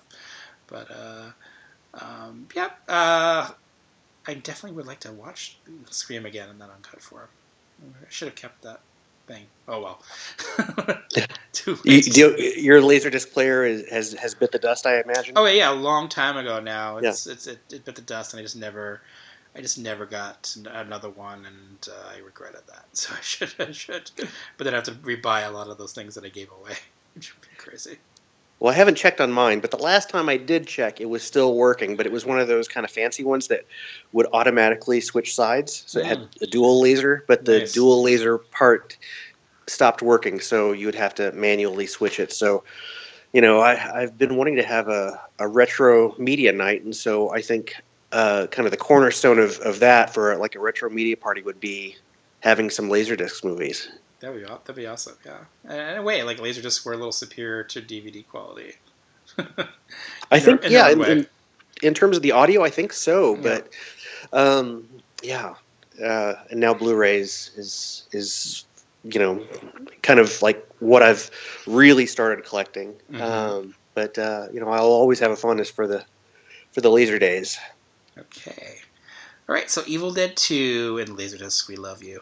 So March 16th, there's only one title, Down Twisted. I remember that being on Vestron VHS, kind of like a dark thriller noir movie. Do you remember that one at all? What's her name? Was it the Richard Gere's wife, Carrie Lowell, was the lead in that? I remember the movie coming out, and I remember having a kind of a striking title, but I never did see it. Yeah, I remember seeing it when it came out on VHS, and but I haven't revisited since. It's really hard to find that one now because obviously VHS is long dead. It just never showed up like on DVD. It never showed up on anywhere streaming, or I don't have cable, so I don't know if that plays on cable at all. But it's a Vestron title, so who knows if it'll make its way onto home video again. On March 20th, there are a few titles. I remember watching this movie a lot, The Barbarians, when I was a kid, with the what were their names? The Peter and Paul, what were their names? Peter, Paul. They were like the Barbarian brothers, right? Right. Let's see. Just Peter Paul. That's one I did not catch. That's definitely a hole in my viewing experience. Peter Paul, that's his name. And what's the other one's name? Peter Paul and David Paul. I remember it being kind of fun. Richard Lynch was in it, and Michael Barabin, and it's like post-apocalyptic or something, or that feeling. No, it was kind of like a night kind of movie or something. I don't know, but it felt post-apocalyptic, and Rogerio Deodato directed it. Oh, that's right. Yeah. Haven't seen it in a long time. I did see this movie in a theater. Here's a TV spot. As a burglar, she's in a high-risk job. You don't let me know why you're here. As a beautician, Are you from here or from out of town? so's he. At first, we'd like you to go brush your teeth. Together, they've got to solve a murder. I know who killed him. Whoopi Goldberg, Bob Goldthwait, You look a little bit like Elvis Presley. Burglar. It's not just a job. It's an adventure. Rated R. Starts Friday, March 20th at a theater near you. Okay, that's Burglar, starring Whoopi Goldberg. I feel like Burglar is one of those movies of the 80s that, I don't know, I guess people liked it enough, but just kind of quickly forgot it. But for some reason, I didn't. I just enjoyed Burglar a lot when it came out. I feel like I saw it a lot and just watched it a lot on home video. And I don't know, it's kind of maybe a comfort movie for me. I think Whoopi Goldberg movies in general are comfort movies for me. And I think it started here with Jumping Jack Flash. I remember that's still one of my comfort movies. I watch that a lot. And I remember Burglar being one of those movies. It was one of the many movies of her career where it was written for a man. The role was originally intended for a dude, and she played the role and added a lot of her own shtick and personality to the roles, and made the most out of it. I remember liking it, and then just getting into it every time I watch it, and just not caring that it's like a silly, whatever, frivolous movie, but about this thief who just gets in over her head, and kind of witnesses a murder, and then kind of gets blamed for it, and has to clear her name, and also just catch the bad guy. And then she has like a cop hot in her tail. The guy there's like a lot of people from Police Academy in this movie. I remember Bobcat Goldthwait's kind of like her buddy, and what's his name from Police Academy? G.W. Bailey? Is that who it is? G.W. Bailey, yes, it's the cop who's hot on her trail, who's always like, no, he's not hot on her trail, he's the cop that's kind of blackmailing her, because he has some dirt on her, and he wants like money from her, basically, so she has to steal for him, and so she kind of facilitates her plot of like robbing things and like getting in trouble for that, and he's a real dick in the movie. I remember there's a lot of like casual racism in this movie, and sexism, of course, and Whoopi Goldberg just handles the role really well. She's in her own style and comedy. She really deflects a lot of it, and it becomes kind of like she takes a man's role and kind of makes the most out of it in a way that's interesting and almost feminist in its own way, because she just kind of deflects it and just makes the most out of what she has and with their screenplays, and I like that what she did with the role. And I just always liked that she was always one step ahead of like the cops who are bumbling in the movie. John Goodman's like one of them. It's a really good cast in this movie. I remember there's like a lot of funny people show up in the movie, a lot of SCTV people show up in the movie, and a good San Francisco locations. Have you seen it? You know, you were telling me at the very start of this is kind of a forgotten movie, and I'm trying to, rack my brain if I've seen it, and I think this might have been like an HBO afternoon sick kind of movie that I watched and also kind of forgot. I do remember seeing Fatal Beauty in the theater, but I don't think I saw this except for maybe on an afternoon in HBO, and just sort of filed it away and never really revisited it. Yeah, I remember playing a lot on HBO, like my aunt's house, and definitely I remember just checking it out a lot because at the video store, because I don't know, just like, time for Burglar, time to watch Whoopi Goldberg on a motorcycle, stealing a cop car or a cop motorcycle, and the crazy hills and chases and zany antics. And Bobcat Goldthwait, I think, is really funny in this movie too. I like Bobcat's comedy. I don't know what it is about him, but I think he's actually really funny and endearing in the movie as this guy. He runs like a pet grooming service that's next door to her bookstore. This is also a movie about a bookstore owner. She's also a bookstore owner and a burglar in San Francisco. So she's obviously selling books. You don't make much money from that, so she has to support that store with stealing some quiet subversion going on there. I don't know. I just always dug it, and I still dig it. I watched it recently, and I really enjoyed it. It's 30 years later. I feel like it still holds up, and it's kind of underrated. It's actually really well shot too, and you makes the most out of its San Francisco locations. Leslie Ann Warren as a batshit crazy dentist. What more do you want? It's underrated. It's going to be on my underrated list for Rupert Pupkin Speaks blog because I just feel like, time hasn't been so kind to it. It was released on DVD from Warner Brothers, like as a full screen only movie. It's a good widescreen movie, so it needs a proper release. A Criterion. And it's from the director of Police Academy. That's right. It is. Yeah, it has that Police Academy feel mixed with kind of more of a grown-up kind of R-rated comedy mix. I like that about it. It's a good mix of like the time of having adult comedy and then like silly, stupid, silly, dumb comedy too, which I like a lot because I'm a big fan of the Police Academy films and Moving Violations and all the stuff those guys did. So it's a good mix. Also released on the 20th was Iron Warrior, which I saw in a theater, but I don't remember anything about it. And this movie came out. I didn't see it in the theater. Here's a trailer for that. Hi, my name is Robert Townsend, and it's hard to make a movie in Hollywood, but I did, with the help of a few friends and a few credit cards. What's the line? I ain't be got no weapon. I ain't be got no weapon. My film's about making it as an actor in Hollywood. The only role they gonna let us do is a slave, a butler, or some street hood or something. Don't sell out, brother. Oh, the promised land. Minnesota? But the real trick is finding a juicy role when the odds are against you. Good luck, brother. What we're looking for is an Eddie Murphy type. What is happening with your cool vines? Thank you. You're the worst actor I've ever seen in my life. Then they said I wasn't black enough for the part. Ricky, can you tell us what you've been doing since you've graduated? Well, Robert, I've played 9 crooks, 4 gang leaders, 2 dope dealers. I played a rapist twice. Whoa, that was fun. They'll never play the Rambos until they stop playing the Sambos. I just want to be me. I don't want to be Eddie Murphy. He's the one we want. I just want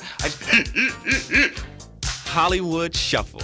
Now that was a good movie. I love this movie. It was genius. Go see it today, please, because I got to pay off these credit cards. Tell your friends about it. Lots of friends, your cousins, your aunts, your uncles, maybe your ex-wife. Take a bum to the movies. Go see Hollywood Shuffle today, please.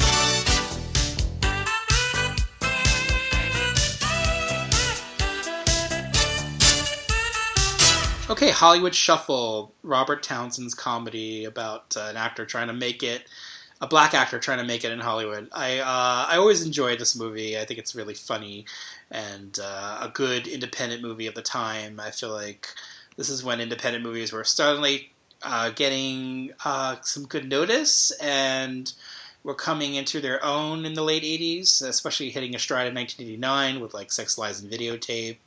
And a few movies like that in the late 80s. But yeah, Hollywood Shuffle, Robert Townsend just kind of just crafting a really funny movie and a really funny take of what it's like to be a black actor at the time, and having a lot of skits and funny scenes. I remember especially the version of like Siskel and Ebert in the theater sneaking into the movies was really funny, and I just liked it a lot. I liked it played with your expectations of what black actors are like and what they have to go through, and I just always wanted to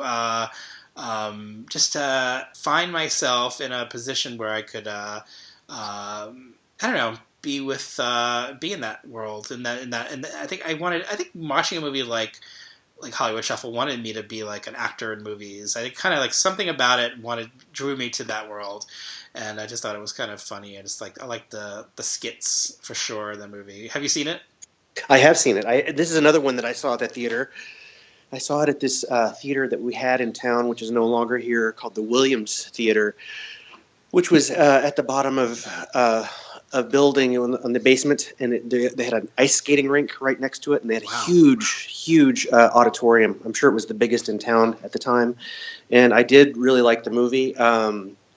It has this earnestness about it, but it also has the satirical element to it, which is very prevalent in the film, like in the scenes that you mentioned, and it has got just such a roster of up and coming talent. I mean, you look at that movie, and I think it might have been shot for like $100,000 or something like that. But so many people that came up and did really strong comedy work after the film.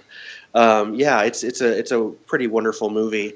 I haven't watched it in a long time, but it has stayed with me, particularly some of the little bits, like the Rambro bit and his boss at the Winky Dog. I love that stuff too. That was a great scene. Yeah, I did enjoy that movie quite a bit.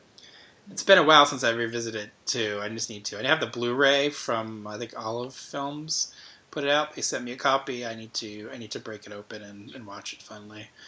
I just remember being when I'm in the mood for a lighthearted comedy. I like that you said it was kind of it's very earnest and endearing, but it's also satirical. I like that combination. It has a lot of heart, so which is nice for a movie. There's always work at the post office, as they say in the movie. That's right. All right, this last one for March 20th. Here is the trailer. Stripped to Kill. Good Lord, who do you have to blow to get an air conditioner around here? Hey, I think Killer just peed on my bra. you go on next. I don't have anything to wear. Perfect. She knows what to do with her body and eyes. In the smoky zoo, she's a master of lies. And she dances for you. You're the only one. Then her body takes flight. She's only having fun. And just for a while, you can deny. A maniac is killing strippers. Great, a stripper. How are they going to keep this quiet? Detective Sheehan has the only weapon that can stop him. Her body.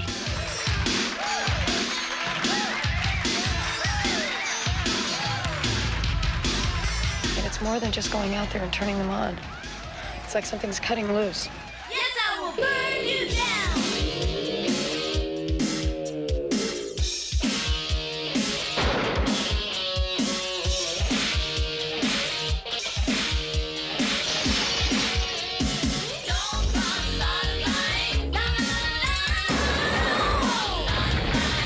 You are a cop. Stripped to Kill. One woman's fantasy becomes every woman's nightmare.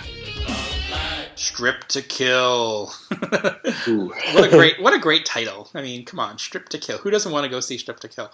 I don't think it did anything in box office wise. I don't think Concord, Roger Corman's company at the time, promoted it all that well. I don't know. Maybe it was made for the video market, but anyway, I saw it on video. I didn't see it in any theater, and I liked it. I mean, I guess I knew what to expect: strippers and killers, right? Mm-hmm. And I got that. And but that's what I got was like almost a feminist take on it, with Kat Shea's unique style and direction and take on a stripper in the stripper world and murders that happen in the stripper world. It's a pretty, it's an exploitation film, a lot like Slumber Party Massacre 2 is like an exploitation movie from a female point of view.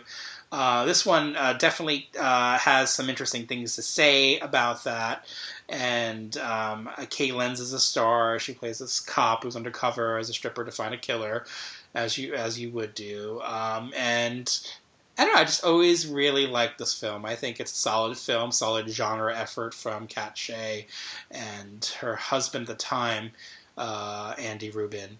And I like her films a lot. I feel like they are underrated. I feel like she always brings to the table a sense of like a realistic sense of the world she's in. the world the movie's in, but also not afraid to go to the places where a genre movie should go. Like, there's going to be lots of gratuitous violence and nudity and everything you expect, but she kind of layers it in, and then she also puts in what she wants to put into it for herself and for what serves the story best. And I like what she does and crafts the story and makes it more about a strong female point of view, like Greg Evigan's, like the what would be the token female character in the movie. He's regulated to that as the boyfriend who doesn't understand, kind of like the cop with a boyfriend who doesn't understand like why she's going so head first into this and so involved in this world and involved with the women, the strippers, and I like that it goes to those places. Movies at the time with females, like female point of views, like directors like Catherine Bigelow did with Blue Steel, kind of made me. I remember watching these movies around that when those movies came out, thinking, okay, women can make these gritty horror movies and thrillers and make them just as entertaining as the boys can, and then have something extra. I like that about that. And Strip to Kill was one of those movies, even though it's like a low budget schlocky, almost schlocky Roger Corman movie. It totes those lines. It follows those. It follows the path that, of course, Roger Corman led with a lot of his movies. But it doesn't condescend. It doesn't feel like it's going to be something that's just throwaway. And it never feels like it's going to be throwaway. Her movies never feel like they're going to be throwaway movies. There's a movie she did in 1989 called Dance of the Damned, which is the best movie about a mulleted vampire and a stripper I've ever seen in my life, who have like a night-long conversation about life and stuff. There's some horror in it. I guess it's technically a horror movie, but it's really a movie about people connecting at nighttime. And just one of them happens to be a vampire with a bad mullet and a stripper. And Cache was pretty good at tapping into that low-budget world, seedy worlds like strippers and vampires, but making the most out of that. Have you seen Strip to Kill? I have not. It sounds, and it's not a title that I'm unfamiliar with. I have heard of the film, and I know a little bit about it, but it sounds like it's right up my alley. And it seems to me like it's one of those movies where it's done with more care for an exploitation film than you would expect. It surprises you. It's better than you would think, that you would imagine, and that to me kind of harkens back to a lot of the exploitation pictures in the 70s, where the story is so much better than you would think that it would be, mm-hmm. and her reputation kind of precedes her, and the quality of the story in some of the reviews that I've read, that say that this is definitely an above average exploitation film. Yeah, I mean that's generally that was basically her career in film. Like, this is a lot better than it should be.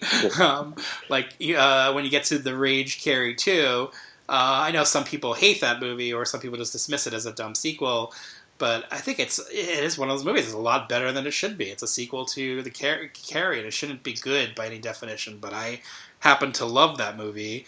That sequel that she made, and that was a movie that she made under some duress because it was a movie that was a troubled production.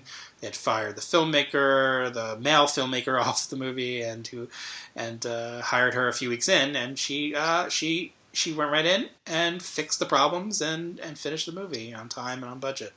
And I think that says a lot about how women can work versus men can work. I think women just have the ability to manage things in a way that might be better. Maybe not let your ego get involved as much mm-hmm. as a lot of men do. And I just think there needs to be more female filmmakers representing in the horror world, because I feel like that point of view definitely needs to be heard. I know there's been a recent female-driven horror anthology, which I haven't watched yet, called XX, and I need to see that. And I know there are some female filmmakers, horror filmmakers, who are there's a new wave of that, but I just want to see more of those filmmakers working and having their voices heard. And Cat Shay is definitely one of those that I always look forward to a Cat Shay film. I wish there were more. Okay, now getting to March 24th, there was one title. Here is the trailer.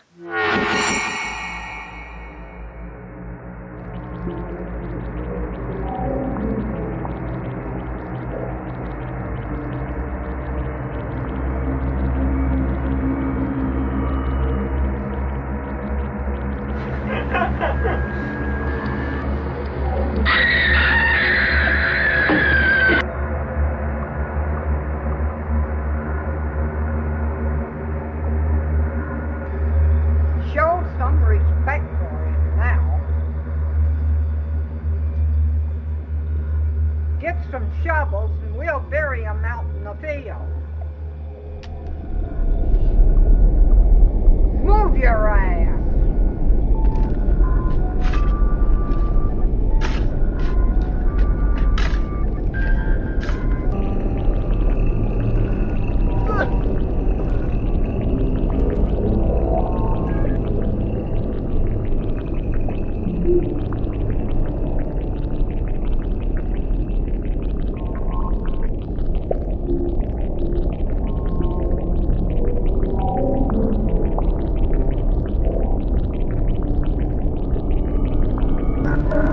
Okay, that is the crazy trailer. I guess it was the trailer might have even been made for the DVD release, because this movie wasn't a movie that was released in theaters. It was a direct-to-video movie. It made its VHS premiere Tuesday, March 24th. I was not a fan of direct-to-video movies of that time period, or movies shot on video, I should say. This is a shot-on-video movie.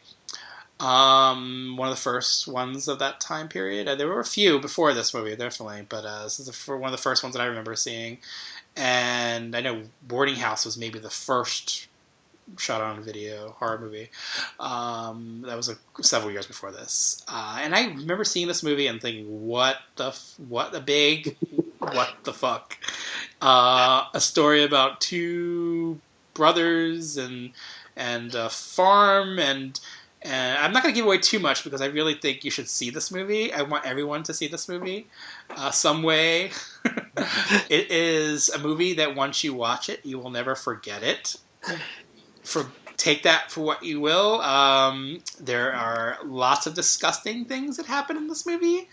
I feel like maybe the DVD version is cut from the VHS version that I know and love so well, but I think it's not too cut, but there's a lot of sick stuff in this movie, so get ready for it. Report back. Tell me if you need counseling after you see it, or if you just really hate me and just don't want to ever be friends with me ever again, or just don't want to listen to the podcast anymore because I recommended Splatter Farm. How dare I recommend Splatter Farm? It's called Splatter Farm. I think one of the taglines on the VHS box was "EI, ouch." There's a guy named Jeremy. There's an aunt named Aunt Lacey, an elderly woman. I think it might have been the director's mom or grandmother.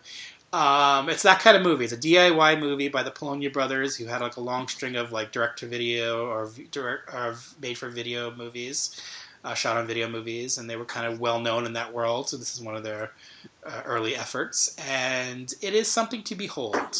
I will say that. Now, when I discovered this movie on VHS at... where did we discover it? I discovered it at Kim's Video when I worked there. And it soon became the favorite movie of the entire staff. We put it on all the time. This is, Kim's Video was like this, if you're not aware of this chain, was like a small little independent chain owned by this one dude. They kind of set the template for making video stores that have director sections. They were the first ones to introduce Hong Kong movies into the video stores. The guy who originally set it up, he employed this guy who managed to get bootlegs of like John Woo movies and that sort of thing, and they kind of took off from there. And he opened up a store, and then he soon wanted to open up another store, and it became like 4 or 5 stores. And I was the manager of one of them. I ended up becoming manager of all the locations at some point, and then like the buyer for like nearly 10 years.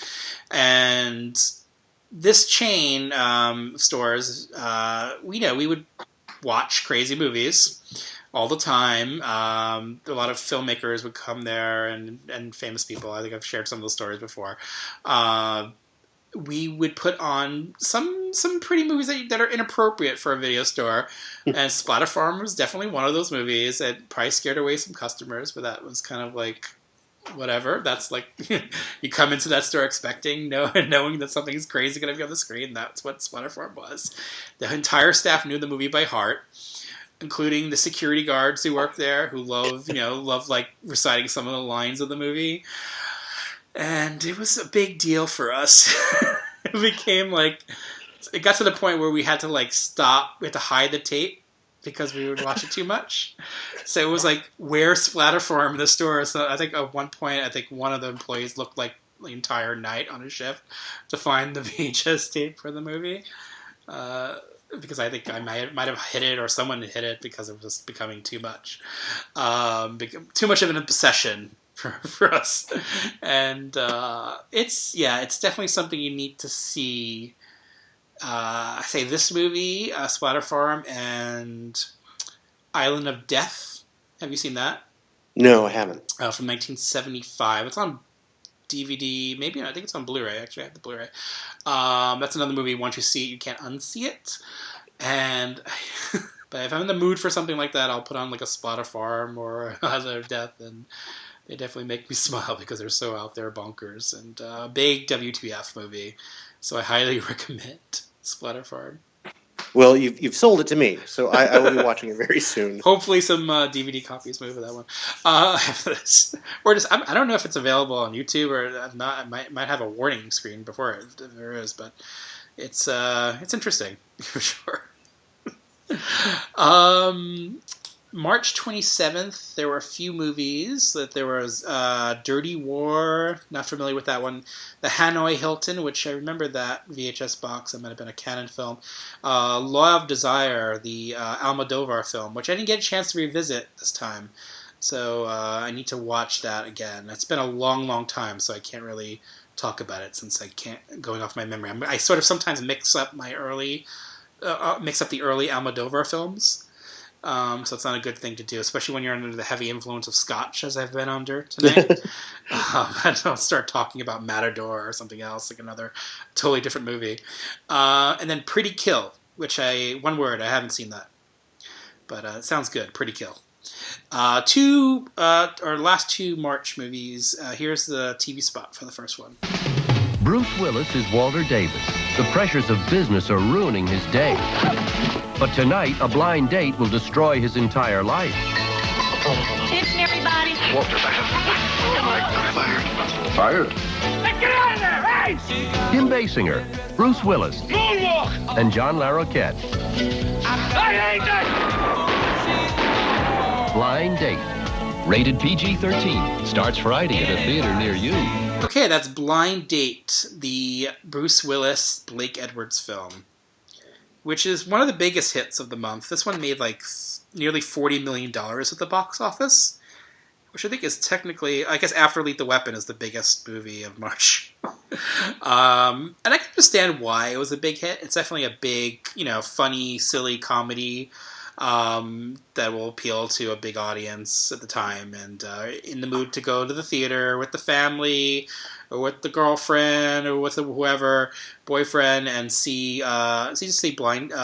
Bruce Willis going through a bunch of hijinks and a very drunk Kim Basinger. There are 2 movies in existence where Kim Basinger gets drunk and gets crazy, and that's Blind Date is the first one, and the second one is a movie actually like a lot more than Blind Date, Final Analysis from 1992. Do you remember that one? Is that with Richard Gere? Richard Gere. Yeah. Hitchcock, a total Hitchcock riff.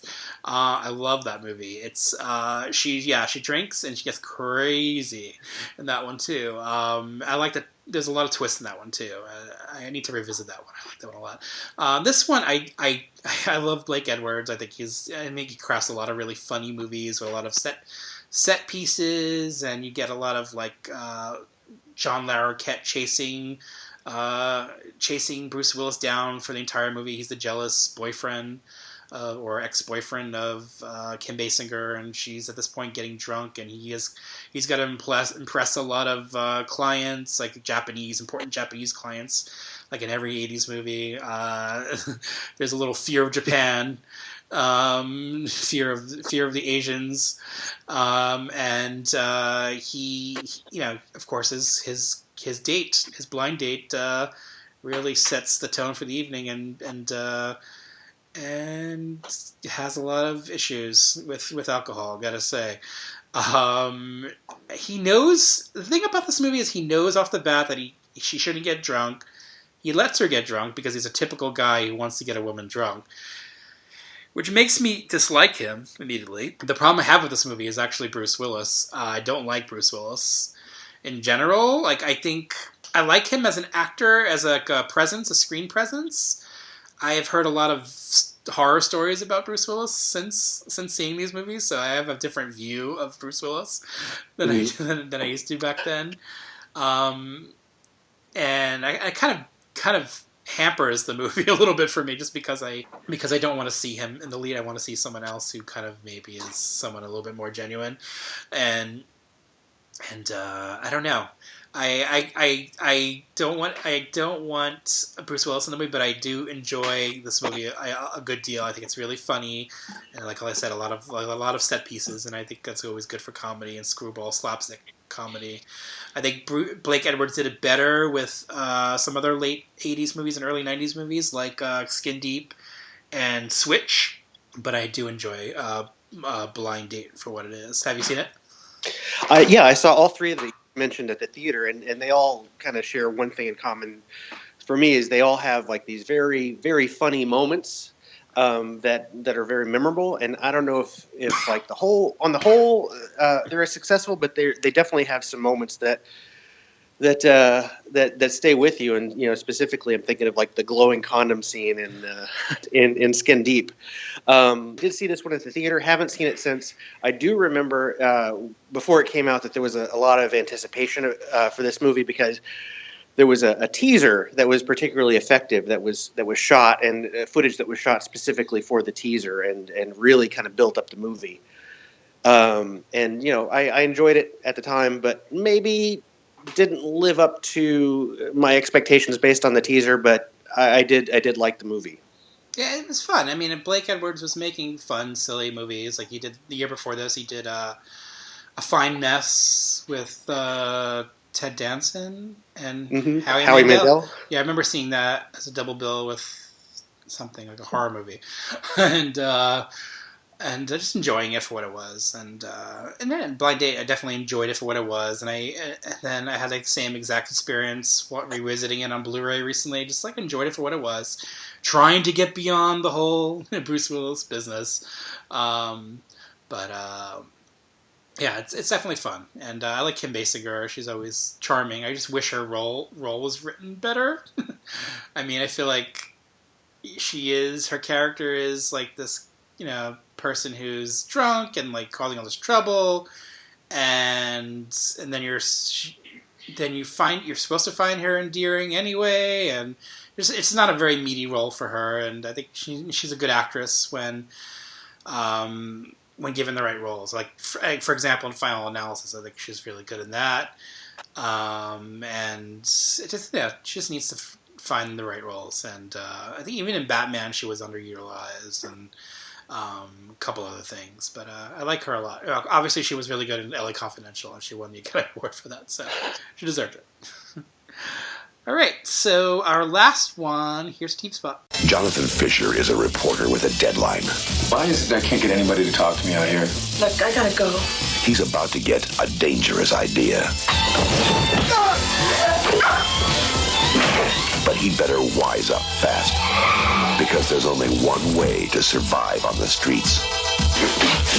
I'll blow your brains out right now. I'm dead, you're dead.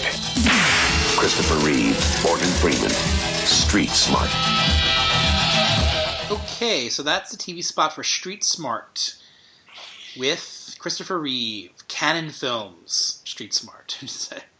Now, Cannon Films was an interesting studio because they were doing it all in the 80s, and especially around 1987. This is kind of the moment, I would say, when they sealed their fate by trying too much in the 80s and not, just not making the money back that they just overextended themselves with releasing a lot of movies, and a lot of them not making money and cutting budgets of certain movies like Superman 4, making it pretty cheap, over the top, didn't do well, even though it's amazing in its own way. And but they had the balls to release movies that were kind of arty and made by good filmmakers and had points of view and were just about things, and Barfly and Street Smart, which was a good film about a reporter who kind of fudges a story about a pimp and a murder,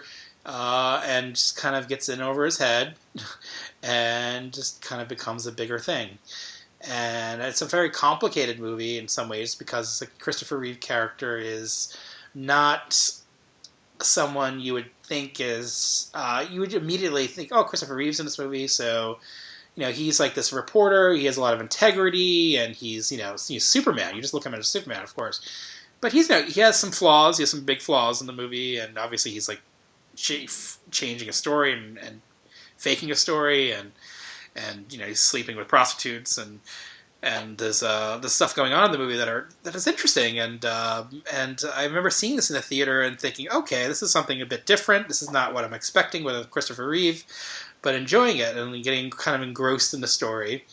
And Morgan Freeman delivering a pretty powerful performance, an early performance for him.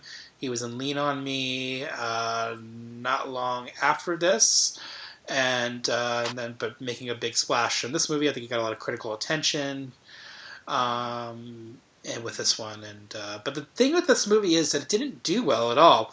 It came and went pretty quickly, and I don't think Cannon marketed it all that well. I think they tried their best, but I don't think they knew how to sell this particular story. It is a movie for adults, so. But it was released in theaters, kind of almost dumped into theaters on a national level, and audiences didn't know what to make of it, really. Street Smart starring Superman. What do I guess he's a reporter, and I don't know. I don't know if they were ready for that then, and so it didn't do. It came and went really quickly. It made $1 million. That's it, up at the box office, and of course a lot of these movies that weren't hits for Cannon racked up, and they quickly went into bankruptcy in the late 80s and early 90s. They were gone, which is sad. We miss Cannon Films because we need studios that do take chances. We need studios like Orion, which was taking chances with filmmakers as well, but they're gone. I guess Orion kind of sort of came back in a little way with a couple of movies that are the Orion label was put on, but Orion as an entity is over, and Cannon Films is long gone. But we get to celebrate these movies years later. We get to see them. This one's on Blu-ray, and enjoyed them. Have you seen it? I have not seen this one. I do remember when it came out, though, that it was one of those ones where I believe it was Siskel and Ebert. They were recommending it, and I think that kind of the tone of their appraisal of it was, it's better than you think, maybe. It's kind of one that you might have missed this one, but check it out. And I'm glad to know that it's out on Blu-ray because it's kind of on my list of movies to just kind of blind buy and check out. Cannon. They did quite a diverse plate of films, and you mentioned some of their good films and some of their strong filmmaker films, and I would definitely include on that list Runaway Train. Mm-hmm. Love that movie. Andrei Konchalovsky film great. with Eric Roberts and John Voight. Oh, fantastic movie. I love that one too. That's really good. It's a really strong movie. I've been meaning to pick that one up, but I need to do that. Jerry Schatzberg directed Street Smart. I guess Street Smart would be more of a movie would probably be better suited for the 70s. It feels more like a 70s movie in a way. So you can kind of understand that. You can kind of, like when you hear that it's from Jerry Schatzberg, oh yeah, because he's the guy who did Scarecrow, he's the guy who did Panic at Needlemore Park, and he just made kind of movies Seduction of Joe Tynan, movies that I kind of, Puzzle of a Downfall Child, he did that too. I saw it coming back to me. Like, I associate him as a 70s director more than I did of the 80s. I don't think he did much in the 80s. He did Street Smart and one other one. Oh, was that comedy with John Cryer, No Small Affair. That was him as well. I don't remember him doing much else other than that. And he didn't really survive the 70s and early 80s as well as some other directors have. And he just brings that sensibility to a movie like Street Smart, and very well performed. Also good in the movie Kathy Baker as the prostitute that Christopher Reeve has a thing for, and he's married to Mimi Rogers, or I think his girlfriend. His girlfriend is Mimi Rogers. That's right. So it's kind of like, wow, Mimi Rogers. I don't know. It's kind of hard to deviate from that for me personally, but it's a good cast, and I respect Canon Films greatly for what they were doing, even if some of their movies by this point were not doing as well, and some of them were kind of sacrificed, or just like Superman 4 is a good example of that. We'll get to that movie later in 87. So, but this has been March 1987. Thank you for surviving it with us. Any final thoughts about March and all its goodness?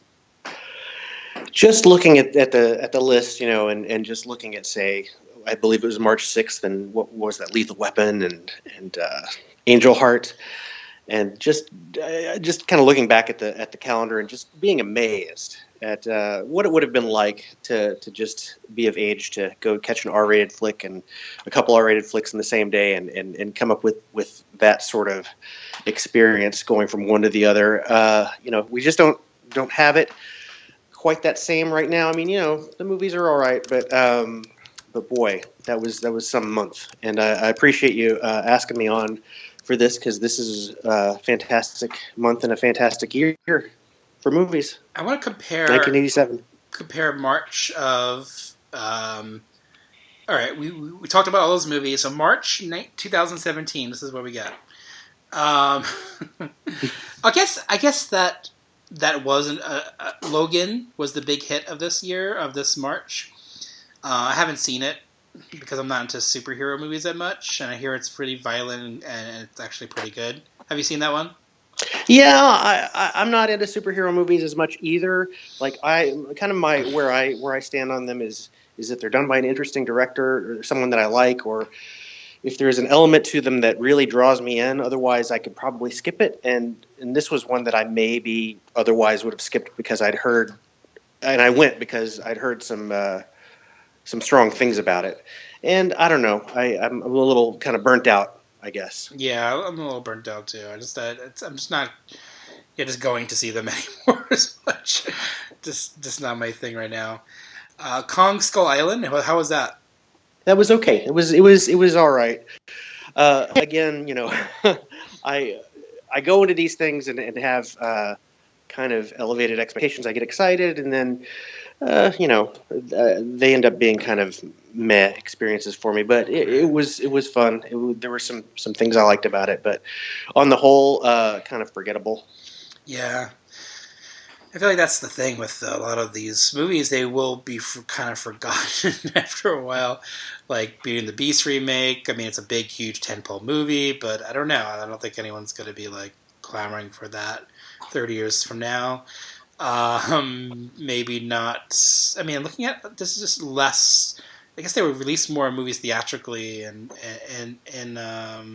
like big studio movies were more frequent in the 80s. Now there are more movies in general being made, just not distributed as much, or it's getting very small distribution windows, or just made for VOD, or just going through that process. And so just a different. They release movies differently. I don't know, Power Rangers. I don't have any expectations for that. The Chips remake. I have no expectations for that. Life. I don't know. We'll see. Life looks pretty bland to me. Looks kind of bland. The movie. I'm not Life talking is bland, yeah. existentially or anything like that. Ghost in the Shell. I mean, I don't think we need that, but it's coming. Zookeeper's Wife. Don't know what that is. Doesn't look like a movie for me. And that's what's coming out. I mean, Boss Baby. Not my thing. So I'm going to stick to the 80s movies. I'm going to stick to the 87 movies and keep going with these podcasts. It's been fun talking to you about them. So thank you for joining me on this one. And I love what you're doing there. Keep it up. I hope they keep letting you do it for as long as possible. Well, thanks. I mean, I'm going to do it for as long as it's fun. That's awesome. And if I ever make my way out there, I definitely want to go to one of those slumber parties. And I want to, do people show up in pajamas and stuff? Yes, they do. Not everybody, but people definitely show up in pajamas every year. That's awesome. I want to come in like blood splattered pajamas. I do. People did come. Like they're not always horror related, but people do come in blood splattered clothing and stuff like that, and they dress up for that and the pajamas. Or if you're like me, just like a movie T-shirt and jeans. Raising Arizona. Did people dress up for that? We did have one father and son who came in, and they each had a panty on their head, and we're coming in with Huggies, and we're wearing Hawaiian shirts, and I think it was the dad's. His Hawaiian shirt looked so much like H.I. McDonough's. It was like almost screen accurate. So awesome. we got a picture of them and shared that, and that was a whole lot of fun. It's a lot of fun whenever folks dress up. And the anime stuff, I haven't been to those. I know they're doing great numbers, and I imagine that's more, it invites people to dress up more, just by nature of what it is. But it is a lot of fun whenever people do that for the movies that I show. I'm looking at the list of March 1987 movies one last time. This is it, half of this. And I'm just thinking what movie from this list would I would dress up as. I don't know. It's kind of like there's some good choices there. Am I stripped to kill?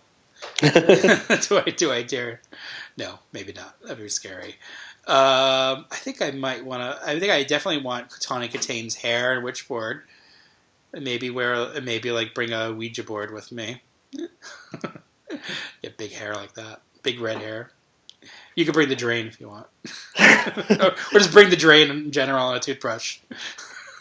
I would have to go with Martin Riggs. I'd have to. I mean, if you gave me enough time, I think I could probably grow the mullet out. Love it. Love the mullet. All right, this has been fun. Thank you, David, so much. And maybe we'll talk again on another podcast. And as the months go by, we'll see. I hope so. It was fun. Thanks for having me. Thank you again. And we'll be back next time with April. See you then. Ciao for now. In the middle of the summer, in the middle of the night, she was there from her own heartbeat. Still she heard something move, it was just out of sight, and the morning was way out of reach. Questions may be answered by the light of the day. Someone away, angel, walk in the night.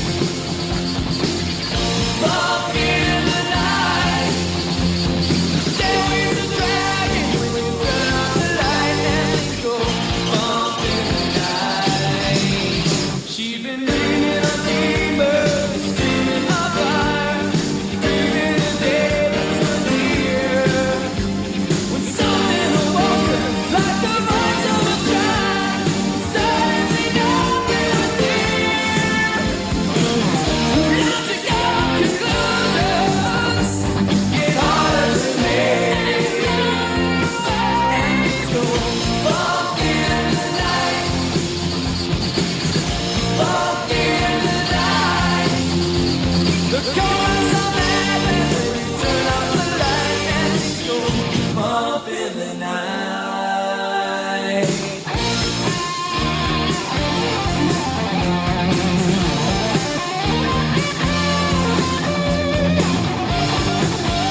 chum? Do you wanna? Well, then that's fine with me. Come on. Let's do it, asshole. Let's Wait a do minute. it. What? I want to do it. I want to do it. What do you mean?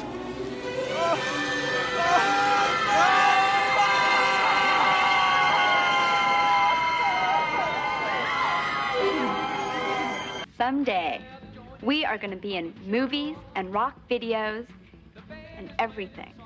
Because my song is going to be a hit. Here, here.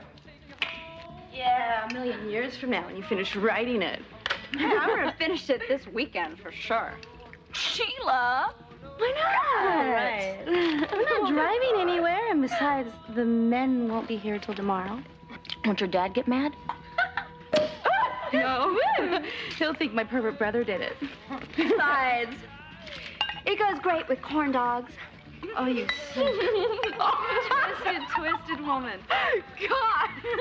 I want a silver caddy with a Landau top. I want a sugar daddy with a candy shop. I want a lot of things that a money can't buy. But what I want most is a pie in the sky. What I want most is a pie in the sky. Groovy.